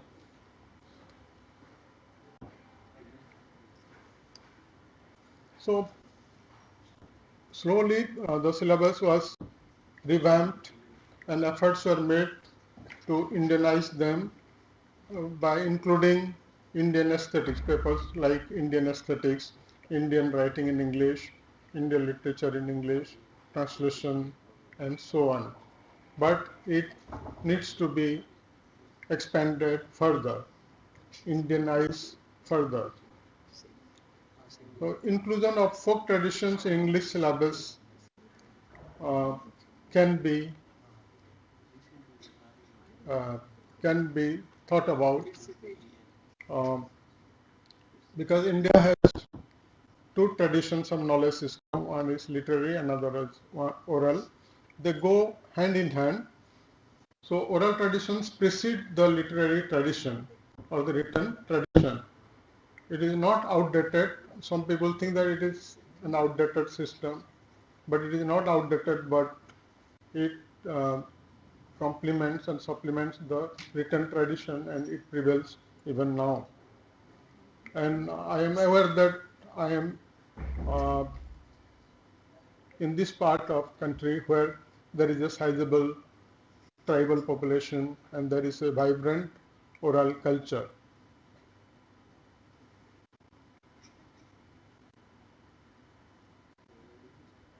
So as an old and continuing tradition, it is reservoir of knowledge and has a tremendous potential to offer for academic engagement. Oral traditions or folk traditions. Yeah. Students who join university education are familiar with these traditions. All of us are familiar with songs, stories, and riddles, proverbs, and so on in our own traditions. And this familiarity and memory will create a lot of interest in them to delve more into these and explore new avenues in our tradition that are waiting to be explored, instead of spending time and things that are alien and unseen to them. So because the oral traditions, literary and oral traditions have been complementary, there will be a lot of elements to be explored in both. Due to certain views imposed by modernity, folk traditions are looked at as inferior. But folk traditions are superior in certain aspects. As Indranath Chaudhary points out, in ecological management practices, practices used by the tribals are far superior to anything we could teach them, unquote. Rural and first generation students who feel alienated and demotivated could relate to the included topics included in the oral traditions. If we teach texts that are totally alien to them, they feel alienated, they don't interact, they don't speak. So if things that are familiar to them, they will come forward and interact more. So because of these reasons, it is worthwhile to introduce or integrate folk traditions into our syllabus. Literary historians have recognized the influence of oral traditions on literary text. Great writers like Boccaccio, Geoffrey Chaucer, William Shakespeare, many other writers have drawn heavily from oral traditions.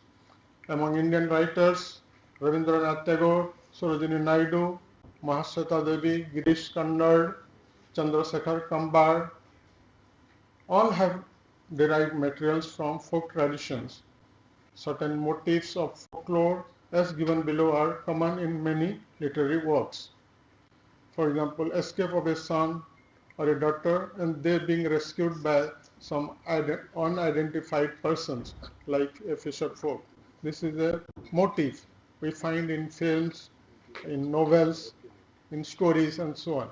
The eating and drinking taboo, then cleverness in code, contest won by deception, reward and punishment, cruel stepmother, abandoned child.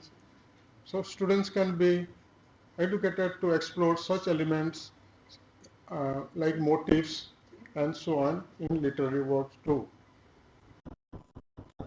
Folklore and literary criticism. We can see and analyze meanings, find meanings in small folk tales also. They offer a lot of things to us. And for literary criticism also, we can find class relationship, for example, Marxist theory, speaking to power.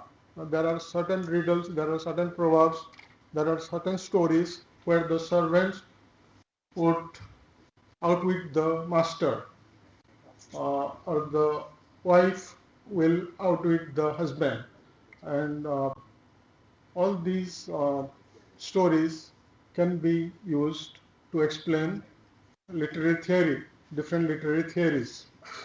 And because these stories are simple, and if we explain through stories, let's say folk tales, concepts become clearer.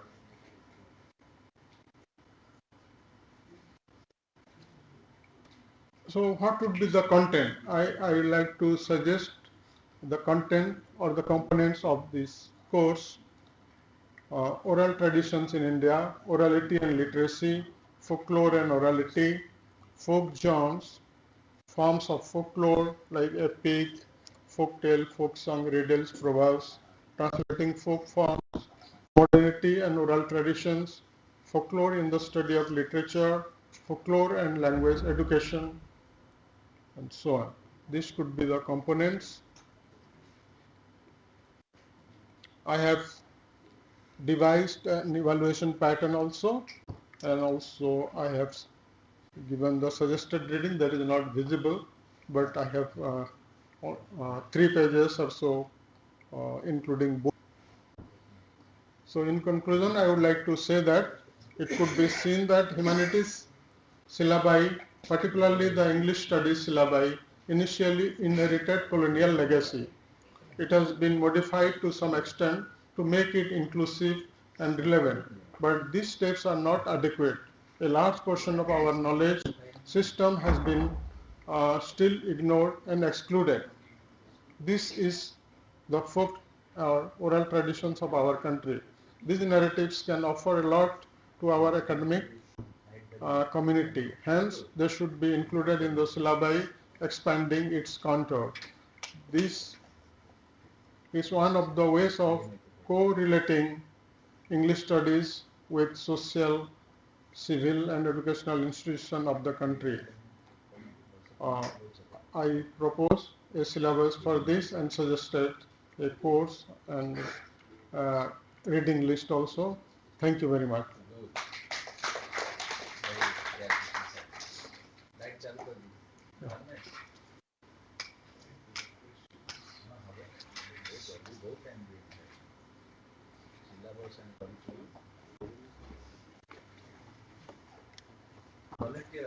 So thank you very much, Professor Anand Mahanan, for a very concise and kind of telling you exactly what needs to be done, rather than theorizing as Professor Mahapatra in the morning warned us against.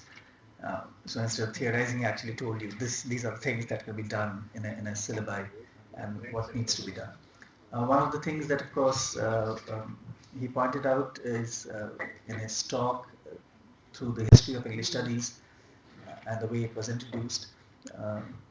We always like to look for villains, so Macaulay becomes the villain of English studies. So you need the other to create any kind of a discipline, right? So for making the discipline in English studies, you need a Macaulay. Though I'm not very sure how influential he really was, because people, after his minutes, if you look at the history of education of English, the British kept on writing reports after reports stating that no one is learning English. So it seems that Macaulay completely failed in his project, but that's a different story altogether. The second important point that he pointed out was, of course, this entire nature of orality and writing, which again is a very complex, complicated issue, especially in the context of India. In fact, in the evening yesterday, we were having a discussion about this, and we know that this is one of the things that colonial rulers also faced, that this idea of you have a very writing has primacy in Indian culture. So this, I think, is a complete myth that has been created that we are an oral culture. We are a very strongly writing culture. Okay, so this orality and this entire binary that has been created between folk and classic and orality and writing also seems to be extremely problematic, which again Professor Mahanan pointed out. So open for discussion, open for comments, questions, queries. I think, yeah.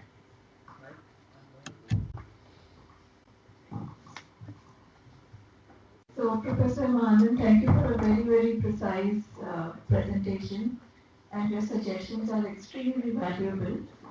But I have a question, and I foresee a lot of difficulties in the process of getting this streamlined into the actual syllabus, because there are so many denotified tribes, and Professor G. N. Devi, when he was studying the tribal languages in Gujarat, in only one state, which is Gujarat, he had identified more than 1,000 dialects, as he called them. And there are so many states in India where even the oral traditions are not properly translated. So my question is basically about the task of translating these folk tales into a language which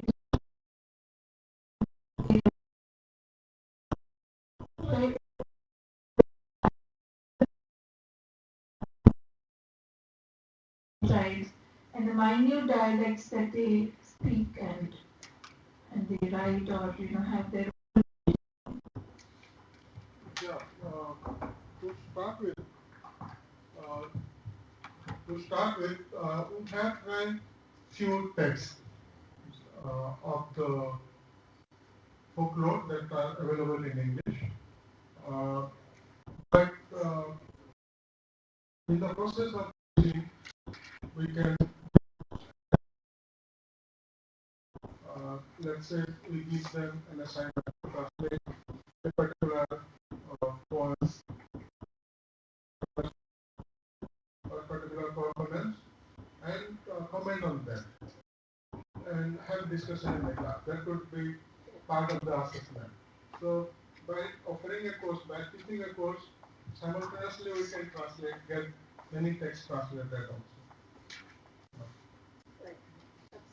And Sahitya Academy of course has many collections of folktales from different parts of India. But to start with, we'll have a few texts.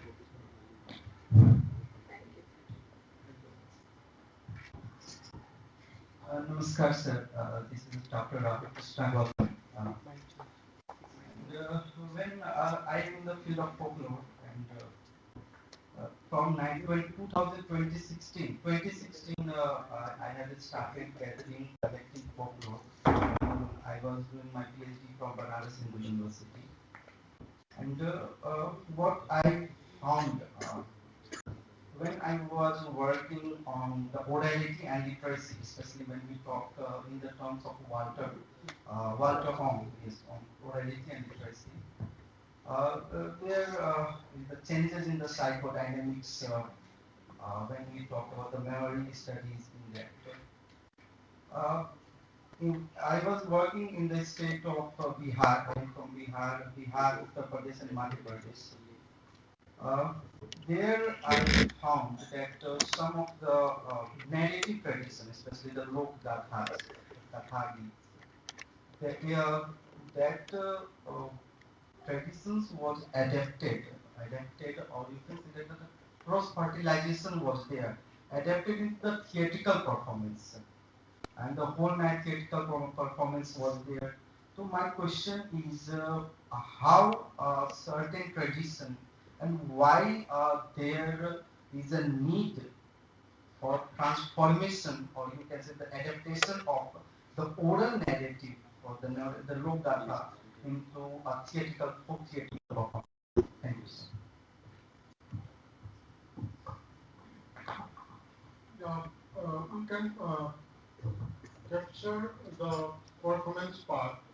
Yeah, many people think that certain aspects of performance will be missing when we translate them into English.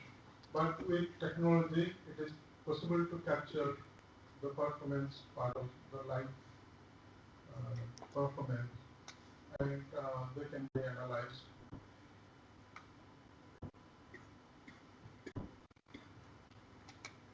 Well, you asked me why there is a need. Yes, why that was adapted, the narrative tradition was adapted into theatrical performance. why there was a need, or why there is a need of that? To transmit knowledge, to make it alive, to document it. Otherwise, they will vanish into It was in the form of oral narrative, Katha, Gita, or Git Katha. But that thing was adapted into theatrical performance. Like Girish Karnad does, okay, or Vijaydan Dutta, he has twisted the folktale.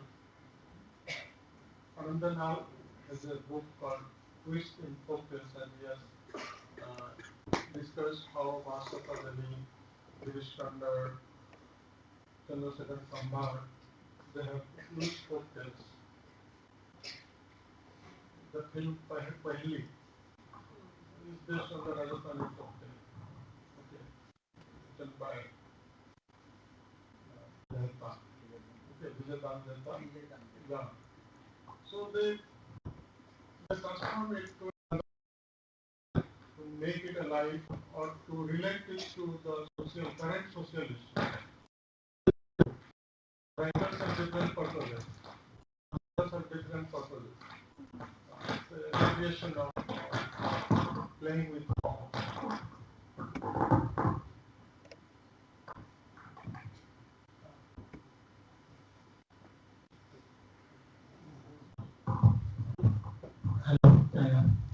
So, good afternoon, sir. This is Dr. Mahindresh Mishra. Sir, as you were talking about like how we can utilize the folklore items into creating more indigenized English literary studies. My question is that, sir, I have worked on the folk theatre of North India called Nautanki, and when I was doing my PhD, the most important question I tackled, and I was, in a way, not able to, respond to that. That folklore actually thrives on improvisation and in a particular context.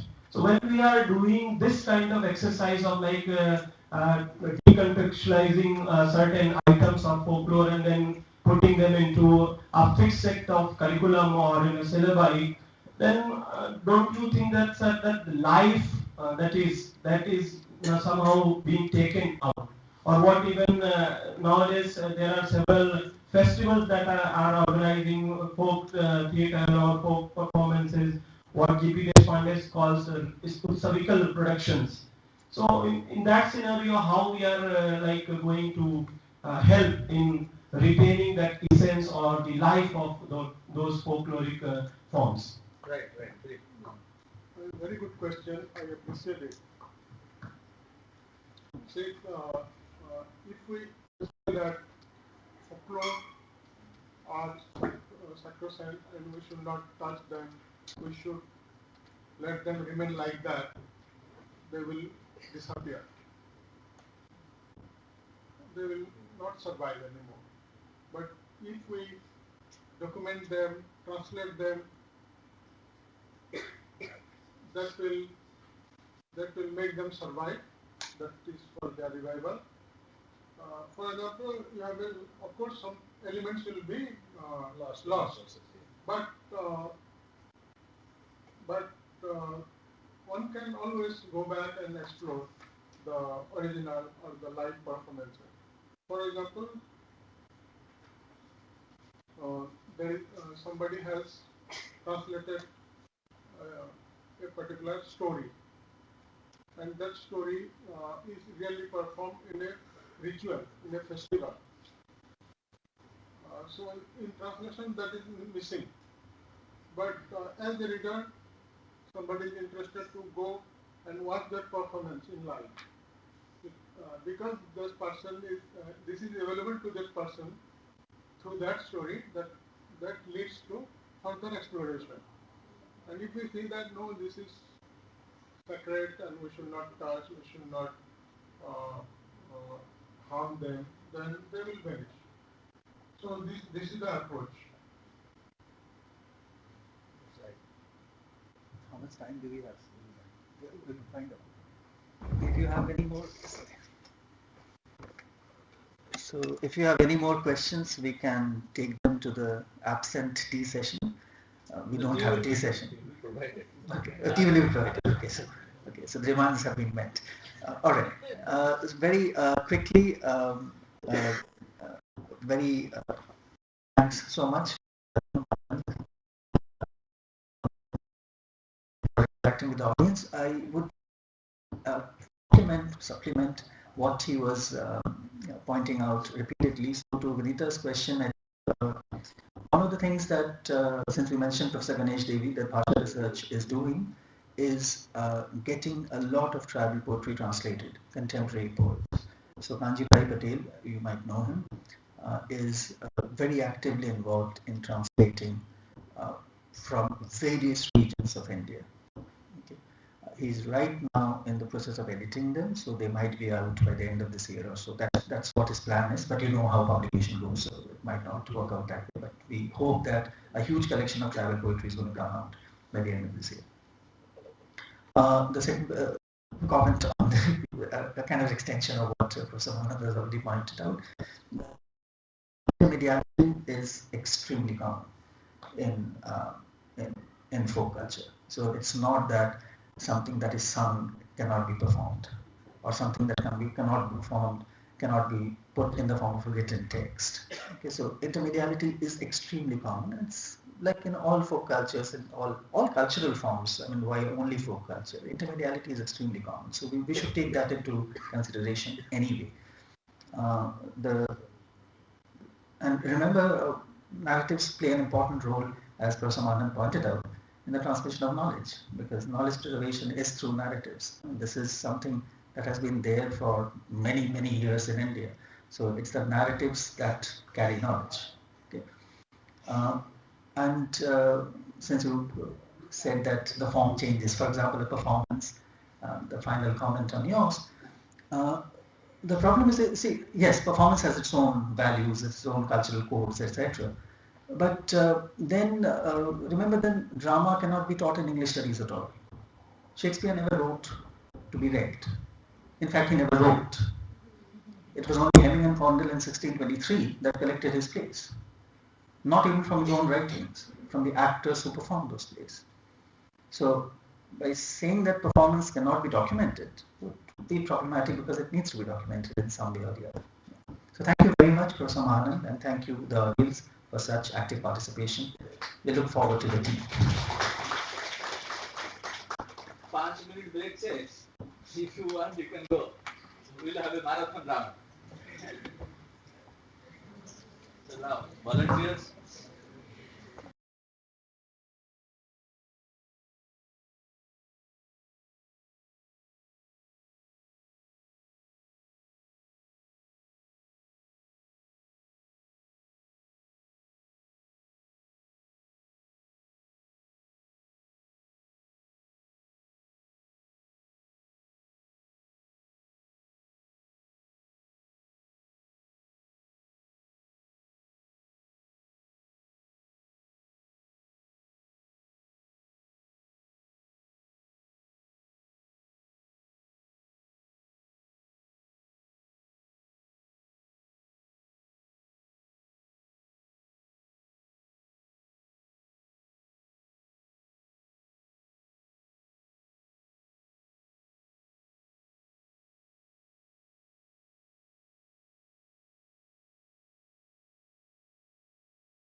Yes, well, now we start with the second plenary session.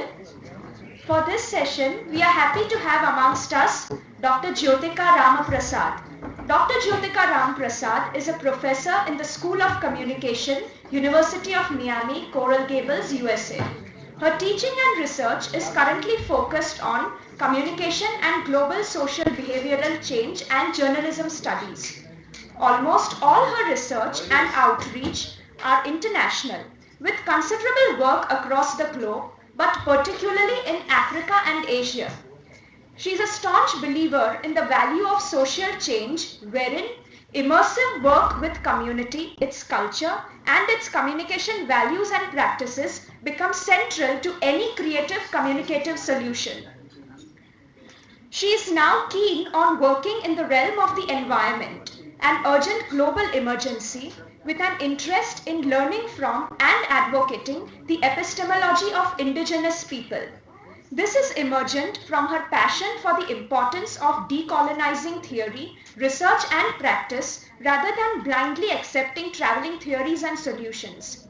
Dr. Ramaprasad's journalism studies and research is now based within the worlds of journalism study in which roughly 75 countries participate.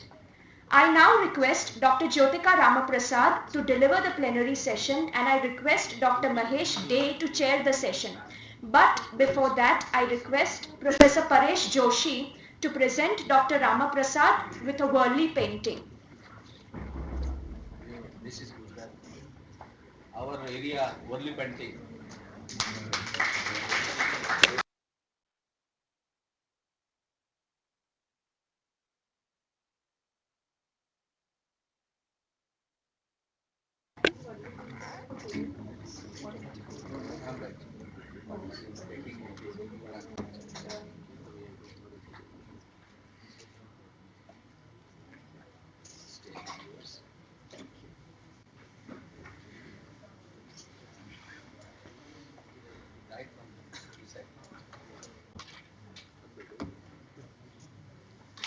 So I will, my notes on this, so I'll have to.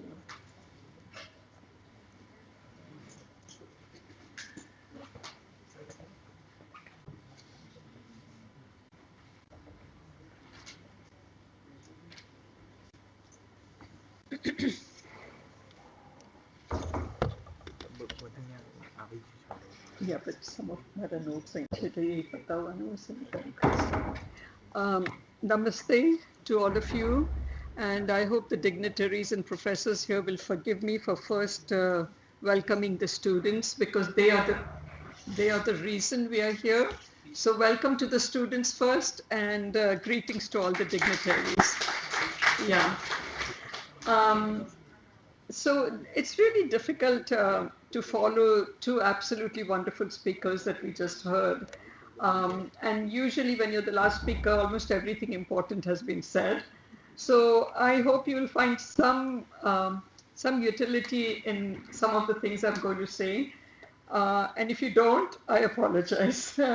First of all, I just want to acknowledge the fact that I was born and brought up in India, and my love for this country has never waned.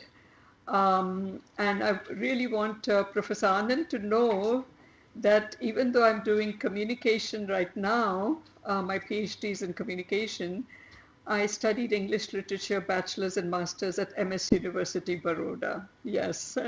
And unfortunately, now you're going to figure out how old I am.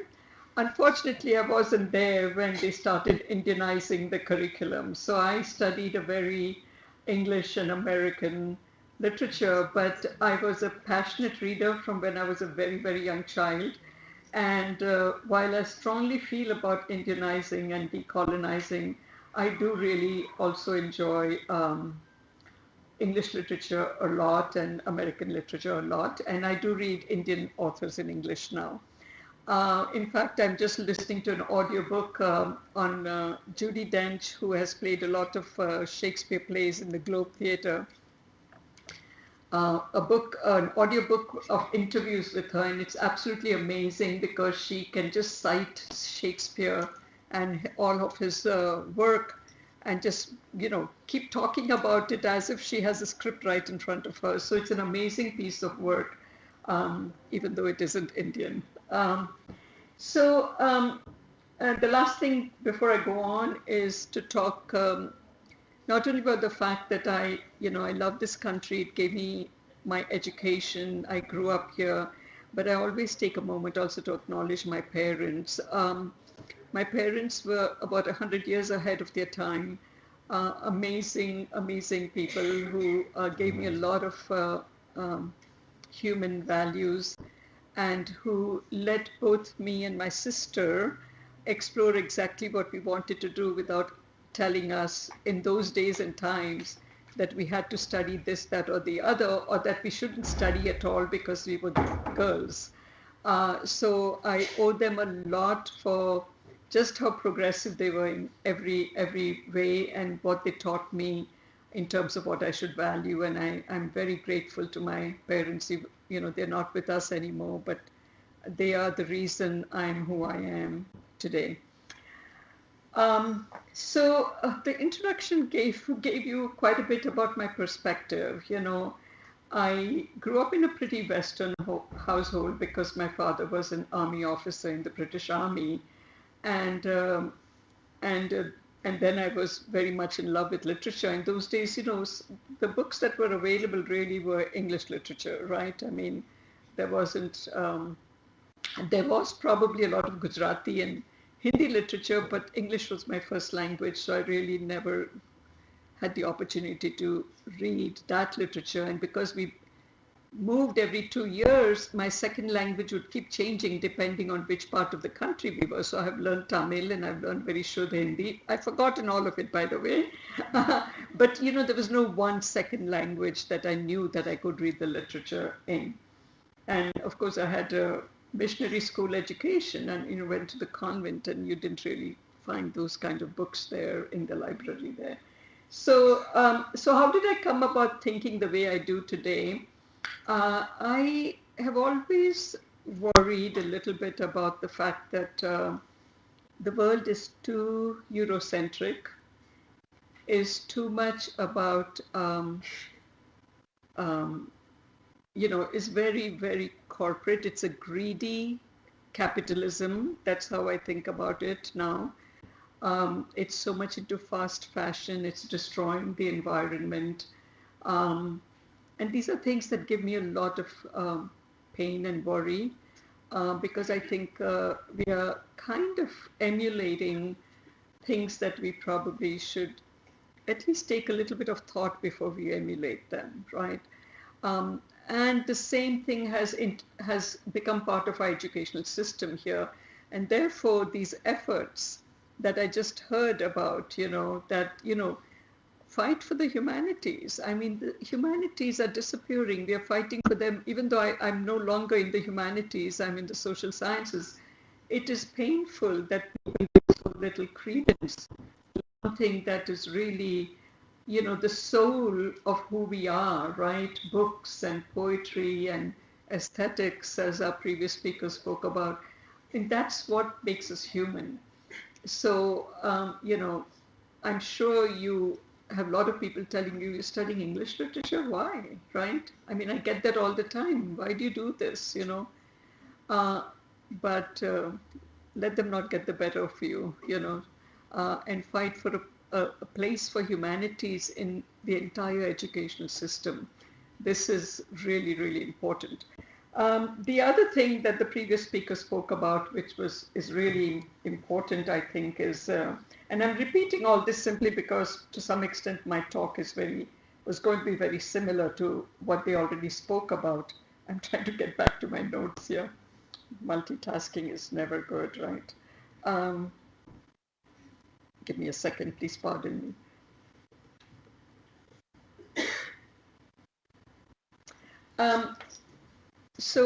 We have now, about a few years ago in my university, begun a little organization called NAGIS, which is Native American and Indigenous Global Studies. And I've become very, very interested in Indigenous studies, and therefore I'm really grateful for what Professor Anand talked about. I've tried very hard to do some study abroad for my American students to come here, but very hard to get them to come to anything other than Europe. They want to go to London and Paris and Prague and other places, and I think go to Africa and go, come to India and some of these other countries, but it's very difficult to kind of internationalize the way my students think, because I'm in a very rich city, in a very rich university, and all our students are very rich and they want to go to Europe, right? So, so it's very, very difficult, but in our own ways, as our previous speakers have said, we have to make this effort, right, to decolonize, to move away from this Eurocentrism that has become such a part of our lives. And, yes, when I went to the English department, it was the British who had decided that curriculum. And I loved it. I'm not going to say I didn't like it, but I didn't know anything else at that time. That was what I grew up with. And so I think it's very important for all of us, and I'd encourage all of you to really think about these things, and also to see how maybe what you learn can help us not only to fight, to keep the humanities, or to, I don't mean fight in an ugly sense, okay, but to, to advocate for it, and to make sure that our indigenous heritage is preserved. It's important that we do that, but I'll also tell you one other thing, and that is, it's really, really important for all of the young people here to think a little bit more about the environment and to see what you can do about it. So I'll stop preaching now and talk a little bit about social change. So and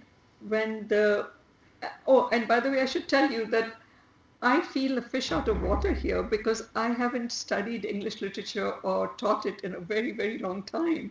And I protested when I was invited here, saying, I'm just not the right person to talk to all of you. And I was told, well, you can talk about whatever you want to talk about. And so searching my brain for what I can say that might interest all of you. So for a very long time, and this is again has something to do with my upbringing, I was very interested in the plight of people who are disadvantaged or marginalized and so on. And so when I can, I took my work in communication towards doing some global work in working very immersively with communities for maybe health and environmental issues and so on. So when this whole discipline of social change started, it used to be called development, which, I find that word very offensive actually, because development to me is a negative word.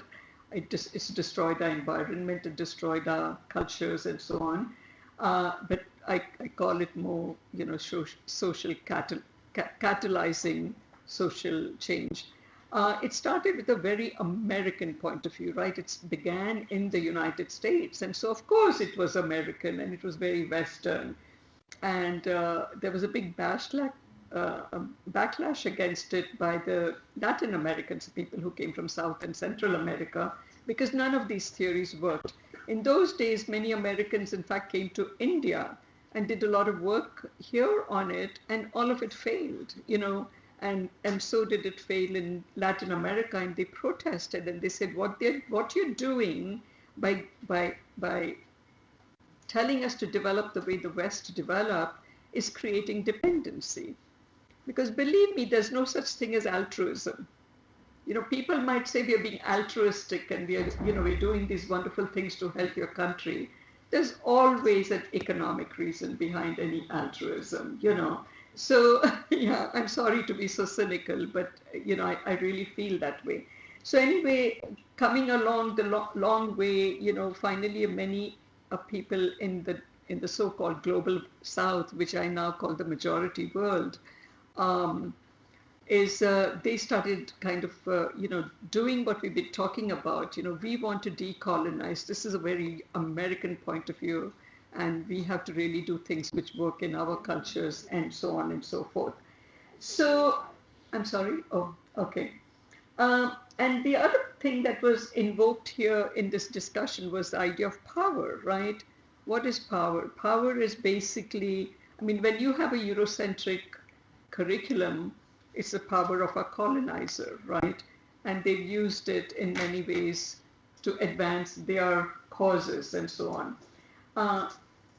So questioning power is something that we all need to think about. When we think about any content, whether it's films or in an educational setting, it's a curriculum, for example, right? Or even the speakers we choose, right? I'm very hesitant to go to another country and speak as an American, because then we're perpetuating that idea of the West being the one where knowledge is situated. So the idea is to think about decolonizing, or think about all the content that we have, right? Whether it's films, whether it's a curriculum, whether about what you're taught in a classroom. How do you look at it in a way which is not dictated by the people who are in power? So remember that all content is produced by somebody, right? That newspaper article that you're reading, that film that you're watching, that magazine that you're reading, the social media you're on, whatever you're, going on YouTube, all of that, the person or the company these days that produced that content has the power to shape that content the way they want to shape it, right?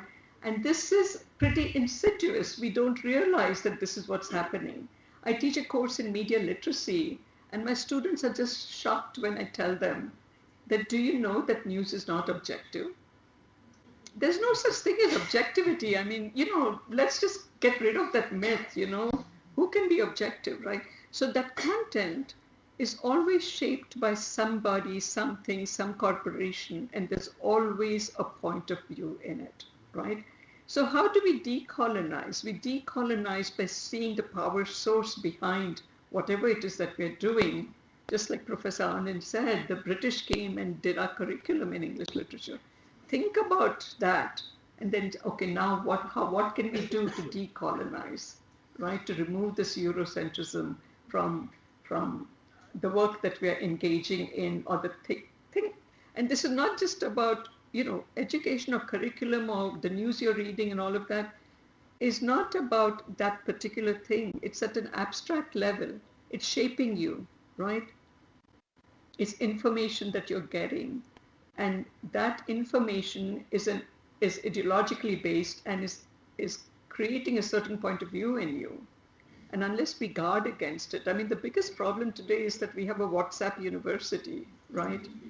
And most people I know, even those who are well educated, don't realize that this is really, is fake news for most of the part, right? So question that. I always tell people, look at the source, right? And question it. And think in terms of, okay, what is the truth is also a very difficult concept, but what are the facts, let's say? And who actually wrote this story, right? Or who is sending this news out and so on. So we need to be questioning of power and decolonize our own minds. That's really where we have to start, right? We've so internalized this Western way of thinking and doing that we do need to decolonize our minds. So what do I do? So when I do this very immersive community work, I really engage very deeply in the culture. Now, funding agencies have a lot of power. They want very short-term projects. They want to look good rather than, and to do good, meaning, oh, I want to be a good funding agency. I want to look good. But really their work is doing well, right? Are they really doing well, right? That is important. I mean, when you get something as a grant, you have to think about that. Is it really making the kind of difference we think is important, or is it really about image? So when you think about funding coming in, and a lot of it is still very Western, it impacts how you do social change work, right? And so to really fight it, to say, I am not going to do it this way, I'm going to immerse in the community and take a very long time to understand the culture of the community before I'm going to even begin to think about anything, right? So it's on us, or it's on each of us to actually kind of work in this battle to change things, right? is not just for your professors, right, or the leaders of the university. It's for each one of you students. I'm talking to you. Think about these things, all right? So when I do this, I understand then how much culture impacts communication. And this is where I'm trying to bring in, it has nothing to do with literature, but I thought I'd share a project I did in Vietnam. And before I went to it, they wanted me to come for a whole month. I didn't have the time. I could go only for 4 days. And so I did whatever I could. Every evening I'd come back from work and read a lot about Vietnam. So I could try and understand their culture and what the situation in Vietnam is like. And so I went finally and spent 4 days in Vietnam to actually put the project together.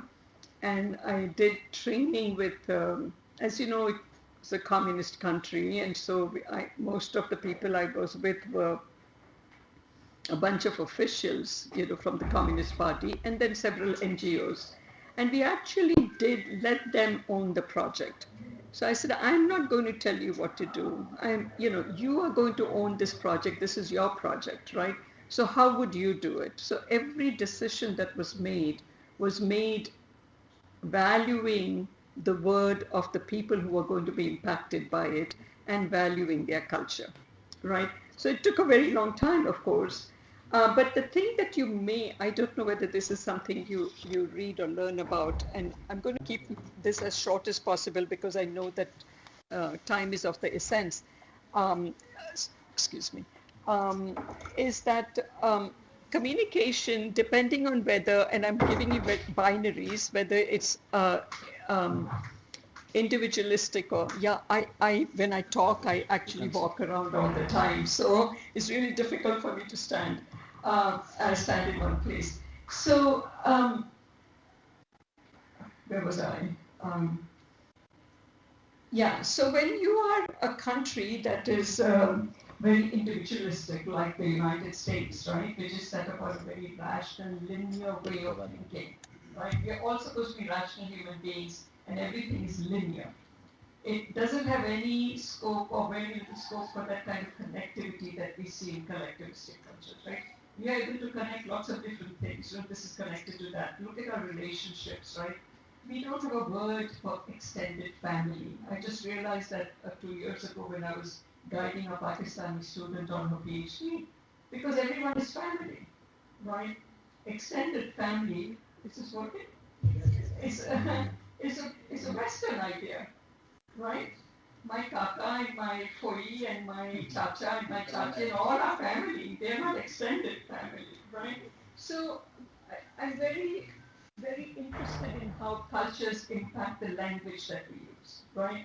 And I'm sure in literature you see that, right? You see, depending on who's writing the book, where they come from, the poem that they write, their communication is very much impacted, I think, by their culture.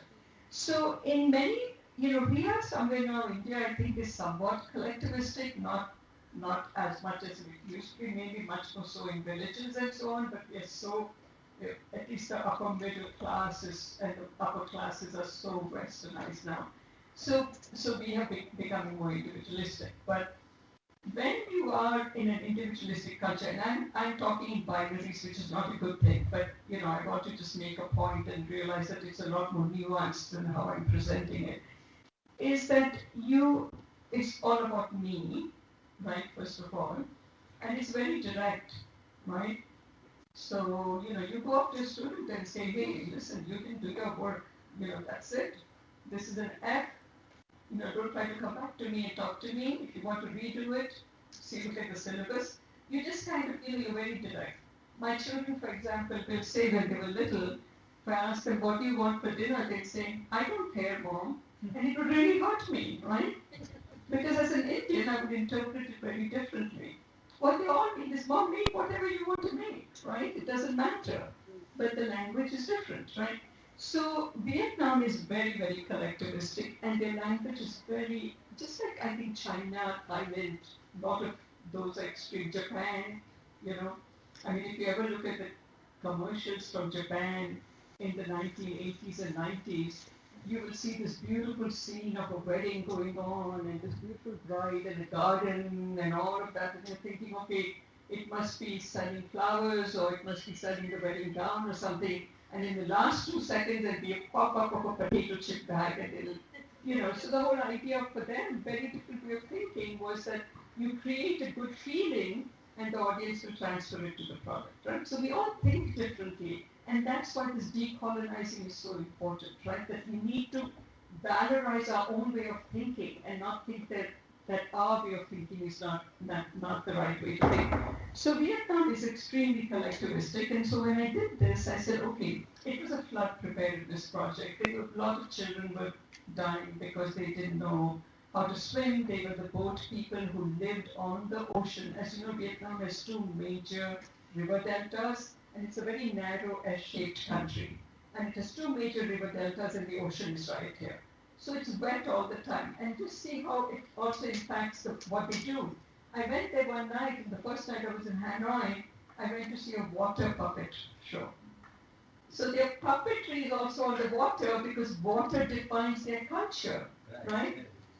Right? So you think about these things. And then when I was going through the training with them for 4 days, one day somebody walked in late after lunch and I said, well, like we say in India, abhi aapko gaana padega. Gao par se abhi kabhi late aa gaya Ashok late. We have to sing now because you come late. The guy just stood up and started singing. Right? God will lead you. We go like that, right? He got up and started singing and everybody listened to him. And then I was told that every evening I should go karaoke singing with the communist officials. And when you're in a country, you have to make relationships. You have to meet them on their own turf. So all of this made me think that, oh, music is very important here. Water is very important. Music is very important. And then in my hotel room, I was noticing every piece of furniture was very intricate and a lot of mother of pearl inlays and very delicate work and all that. So observe, when you go anywhere, if you're working, let's say, on writing something, you're an English literature and you want to write, you're an English literature major, so if you want to write something when you're in a different country, maybe a diary or make a podcast or something, put yourself in their shoes and say, this is how they are looking at it, right? So I did all of that, and then I decided that maybe one thing I could do to make this their project was I told them, there were 2 lagoons in which I was working, and of course I visited them, I talked to the people and all of that, but to keep it short, I finally said, you know what, first of all, children, we're losing a lot of children, so I wanted to do a song which encourages children to sing. So singing, because it was important, right? So I thought, okay, that's the best way to get that, right? What else does singing do? Singing helps you to remember, right? You remember all the Hindi Bollywood songs, right? Especially if there's a refrain to it, even if you don't remember the whole verse, right? So then they could not recognize like the numbers. Like if the government flashed 1 and 2, they didn't know what it meant. Or 3 and 4 meaning how severe is the storm. So then I had them write a song on that. Right, that 1 and 2 means this, 3 and 4. And the rhythm helped them to remember it. We did an evaluation later, which I won't talk about, but the rhythm helped them to remember. So when suddenly a government sign would come up, they would remember the song and be able to do it. Now what I want to share with you, and I'll stop there, is the songs. They were translated from me. Oh, by the way, we ran it as a contest, and you won't believe it. There were just 2 small lagoons and we got 400 entries for the songs. We had a local person, I did everything, I let them own it, as I said. They picked the winners and then we had a local composer actually compose them. And the only medium they had in the lagoons was loudspeakers, nothing else. So we put them on tape and every day in the morning and evening, the communist official would go and play the tape outside their lagoon and they would hear it, right? So I'm going to just share those songs with you. Let me open it. I'm not familiar with the PCs, I'm sorry. How do I turn this off? Turn it off, so I'm not, is this on now? Yes, sir. This is on? Okay. So I'm just going to, it's going to project, right? Yes, sir. So there are several songs that they wrote, And maybe what I'll do is, this was the one with the first one was the one about 1 and 2 means this, but this is a song for children. Now I want you to just, can we turn off the lights, please, if you don't mind? I want you to look at the number of collective words in this song. Friends, we, together, together, we, friends, just in the first line. So if I had written it, I've become so American in the way I write. This is not how I would have written it, right? Yeah. Learn to swim, keep life happy, learn to swim to have good health, learn to swim is useful for family and country. Right? Again, collective words, family and country. Learn to swim for self-rescue and rescuing others. In the US, when we teach our kids that if there's an earthquake or if there's an active shooter, we teach them, you take care of yourself, don't worry about anybody else, right? Which is very individualistic, right? But here, thank you. But here, they will say, okay, make sure you rescue the other people too, right? This is not poetry the way you know it as wonderful English literature majors, but I thought this was the closest I could come to share with you something that may make sense to you. And of course, culture is very important, right? So I thought maybe I'll do this. And if you don't like it, you can blame him sitting there, because I told him I'm not in English literature. I'm ready to take. And you take the blame, okay. And then see the way they talk about beauty. The lagoon is beautiful. Remind each other of it, okay. Keep the village peaceful and happy, right? Now, I don't think I or anybody in the US would have written a song like that. So many collective words. Now, here we are. Also, there's a lot of imagery, right? I told you, whenever the storm comes, the wind gusts, the wave is dangerous, the beautiful lagoon becomes the ground. I mean, translation loses things, so, beautiful lagoon. They're always talking with the beauty of nature, and maybe that's why they preserve the environment, and we don't talk about it anymore. If you look at the sacred forests in India, they've preserved them.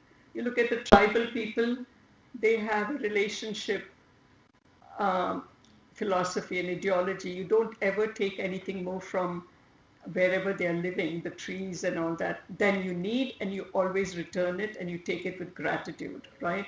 We've lost that, isn't it? We are in the age of greedy capitals. What is in it for me?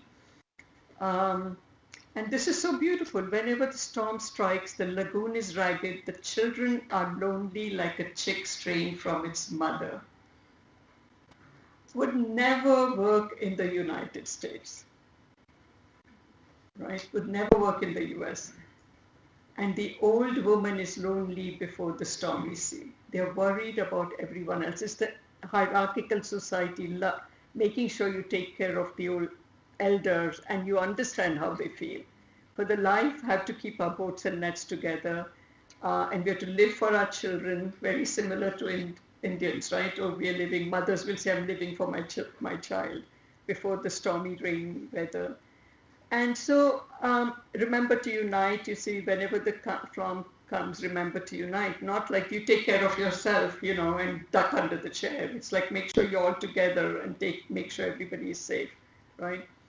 Protect our fellow men for the happiness of each family, right? So while this certainly doesn't sound very poetic when it's translated into English, I unfortunately don't know Vietnamese, and so I'm sure in their language it sounded beautiful and poetic, right?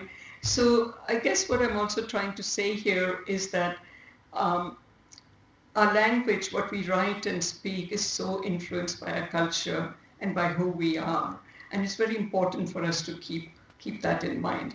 So I had a bunch of other things I was going to share, but I think we're going to be out of time, so I'm going to leave it at that. And we can talk later at lunch or whatever. Thank you so much for listening to me. I'm very grateful for your attention.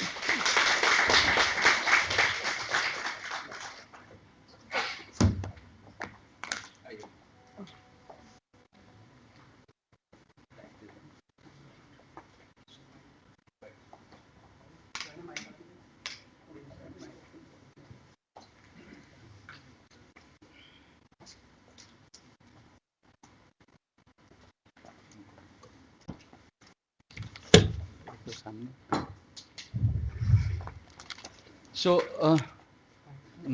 thank you very much, ma'am, Dr. Jyotika Ram Prasad. So it's very Indian, though she represents US. So the communication with UCF, United States India Educational Foundation, began after I got the green signal from our higher authorities that we will go for an international conference. The immediate concern was how to get an international speaker. So I wrote to British Council, I wrote to US Embassy, I wrote to Canadian High Commission, I wrote to whoever are connected to me globally. And luckily, the same day, December 10th, I received the email confirmation from Ryan Pereira, the regional officer of UCF in Mumbai, that we don't have any Fulbright fellow in India right now from English studies, and I can't help you. But immediately after I received another mail that we have one Fulbright fellow from US, Dr. Jyotika Ram Prasad from Media and Communication Studies. If she is willing to come to Surat from Ahmedabad, then that you may be helped that way.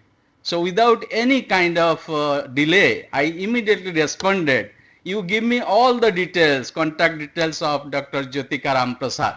I want her to be in Surat and at any cost, because that's how we will make it international. And because it's available in Ahmedabad and it is only 2 hours journey or 4 hours journey, so it will not be a hassle. So as she rightly said, she was not interested, she was very reluctant, but I requested, I pursued the matter to that extent that she had to agree and say, yes, I am coming to Surat.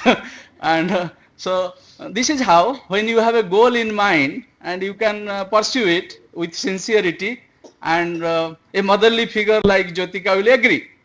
And she has no other way to say, we are her host here. And so I am very happy that you came and you shared your views. And this is how English studies can be expanded to its allied subjects like media studies or communication studies. Many of our scholars are doing research on film studies and language communication, English language, ELT and ELL. So it somehow will help. Your experience will matter, nothing else. And with these my remarks, if some questions from the audience, 1 or 2, we can take before we break for lunch. Please give the mic. Volunteer. The mic is in the audience. Where is it kept? There's a mic. There's one mic. No, that's for you. That's for you.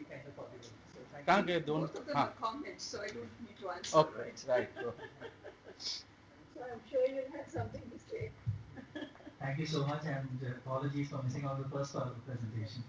But for what that it showed us, and the idea of collectivity, it's something that can also looked into in terms of what we are seeing, for example, in Dalit writings in India. So this idea of collective, and in tribal writings in India, and the idea of the collective. So it seems to be very strange similarities between across Southeast Asian cultures, and which might need to be probably looked into.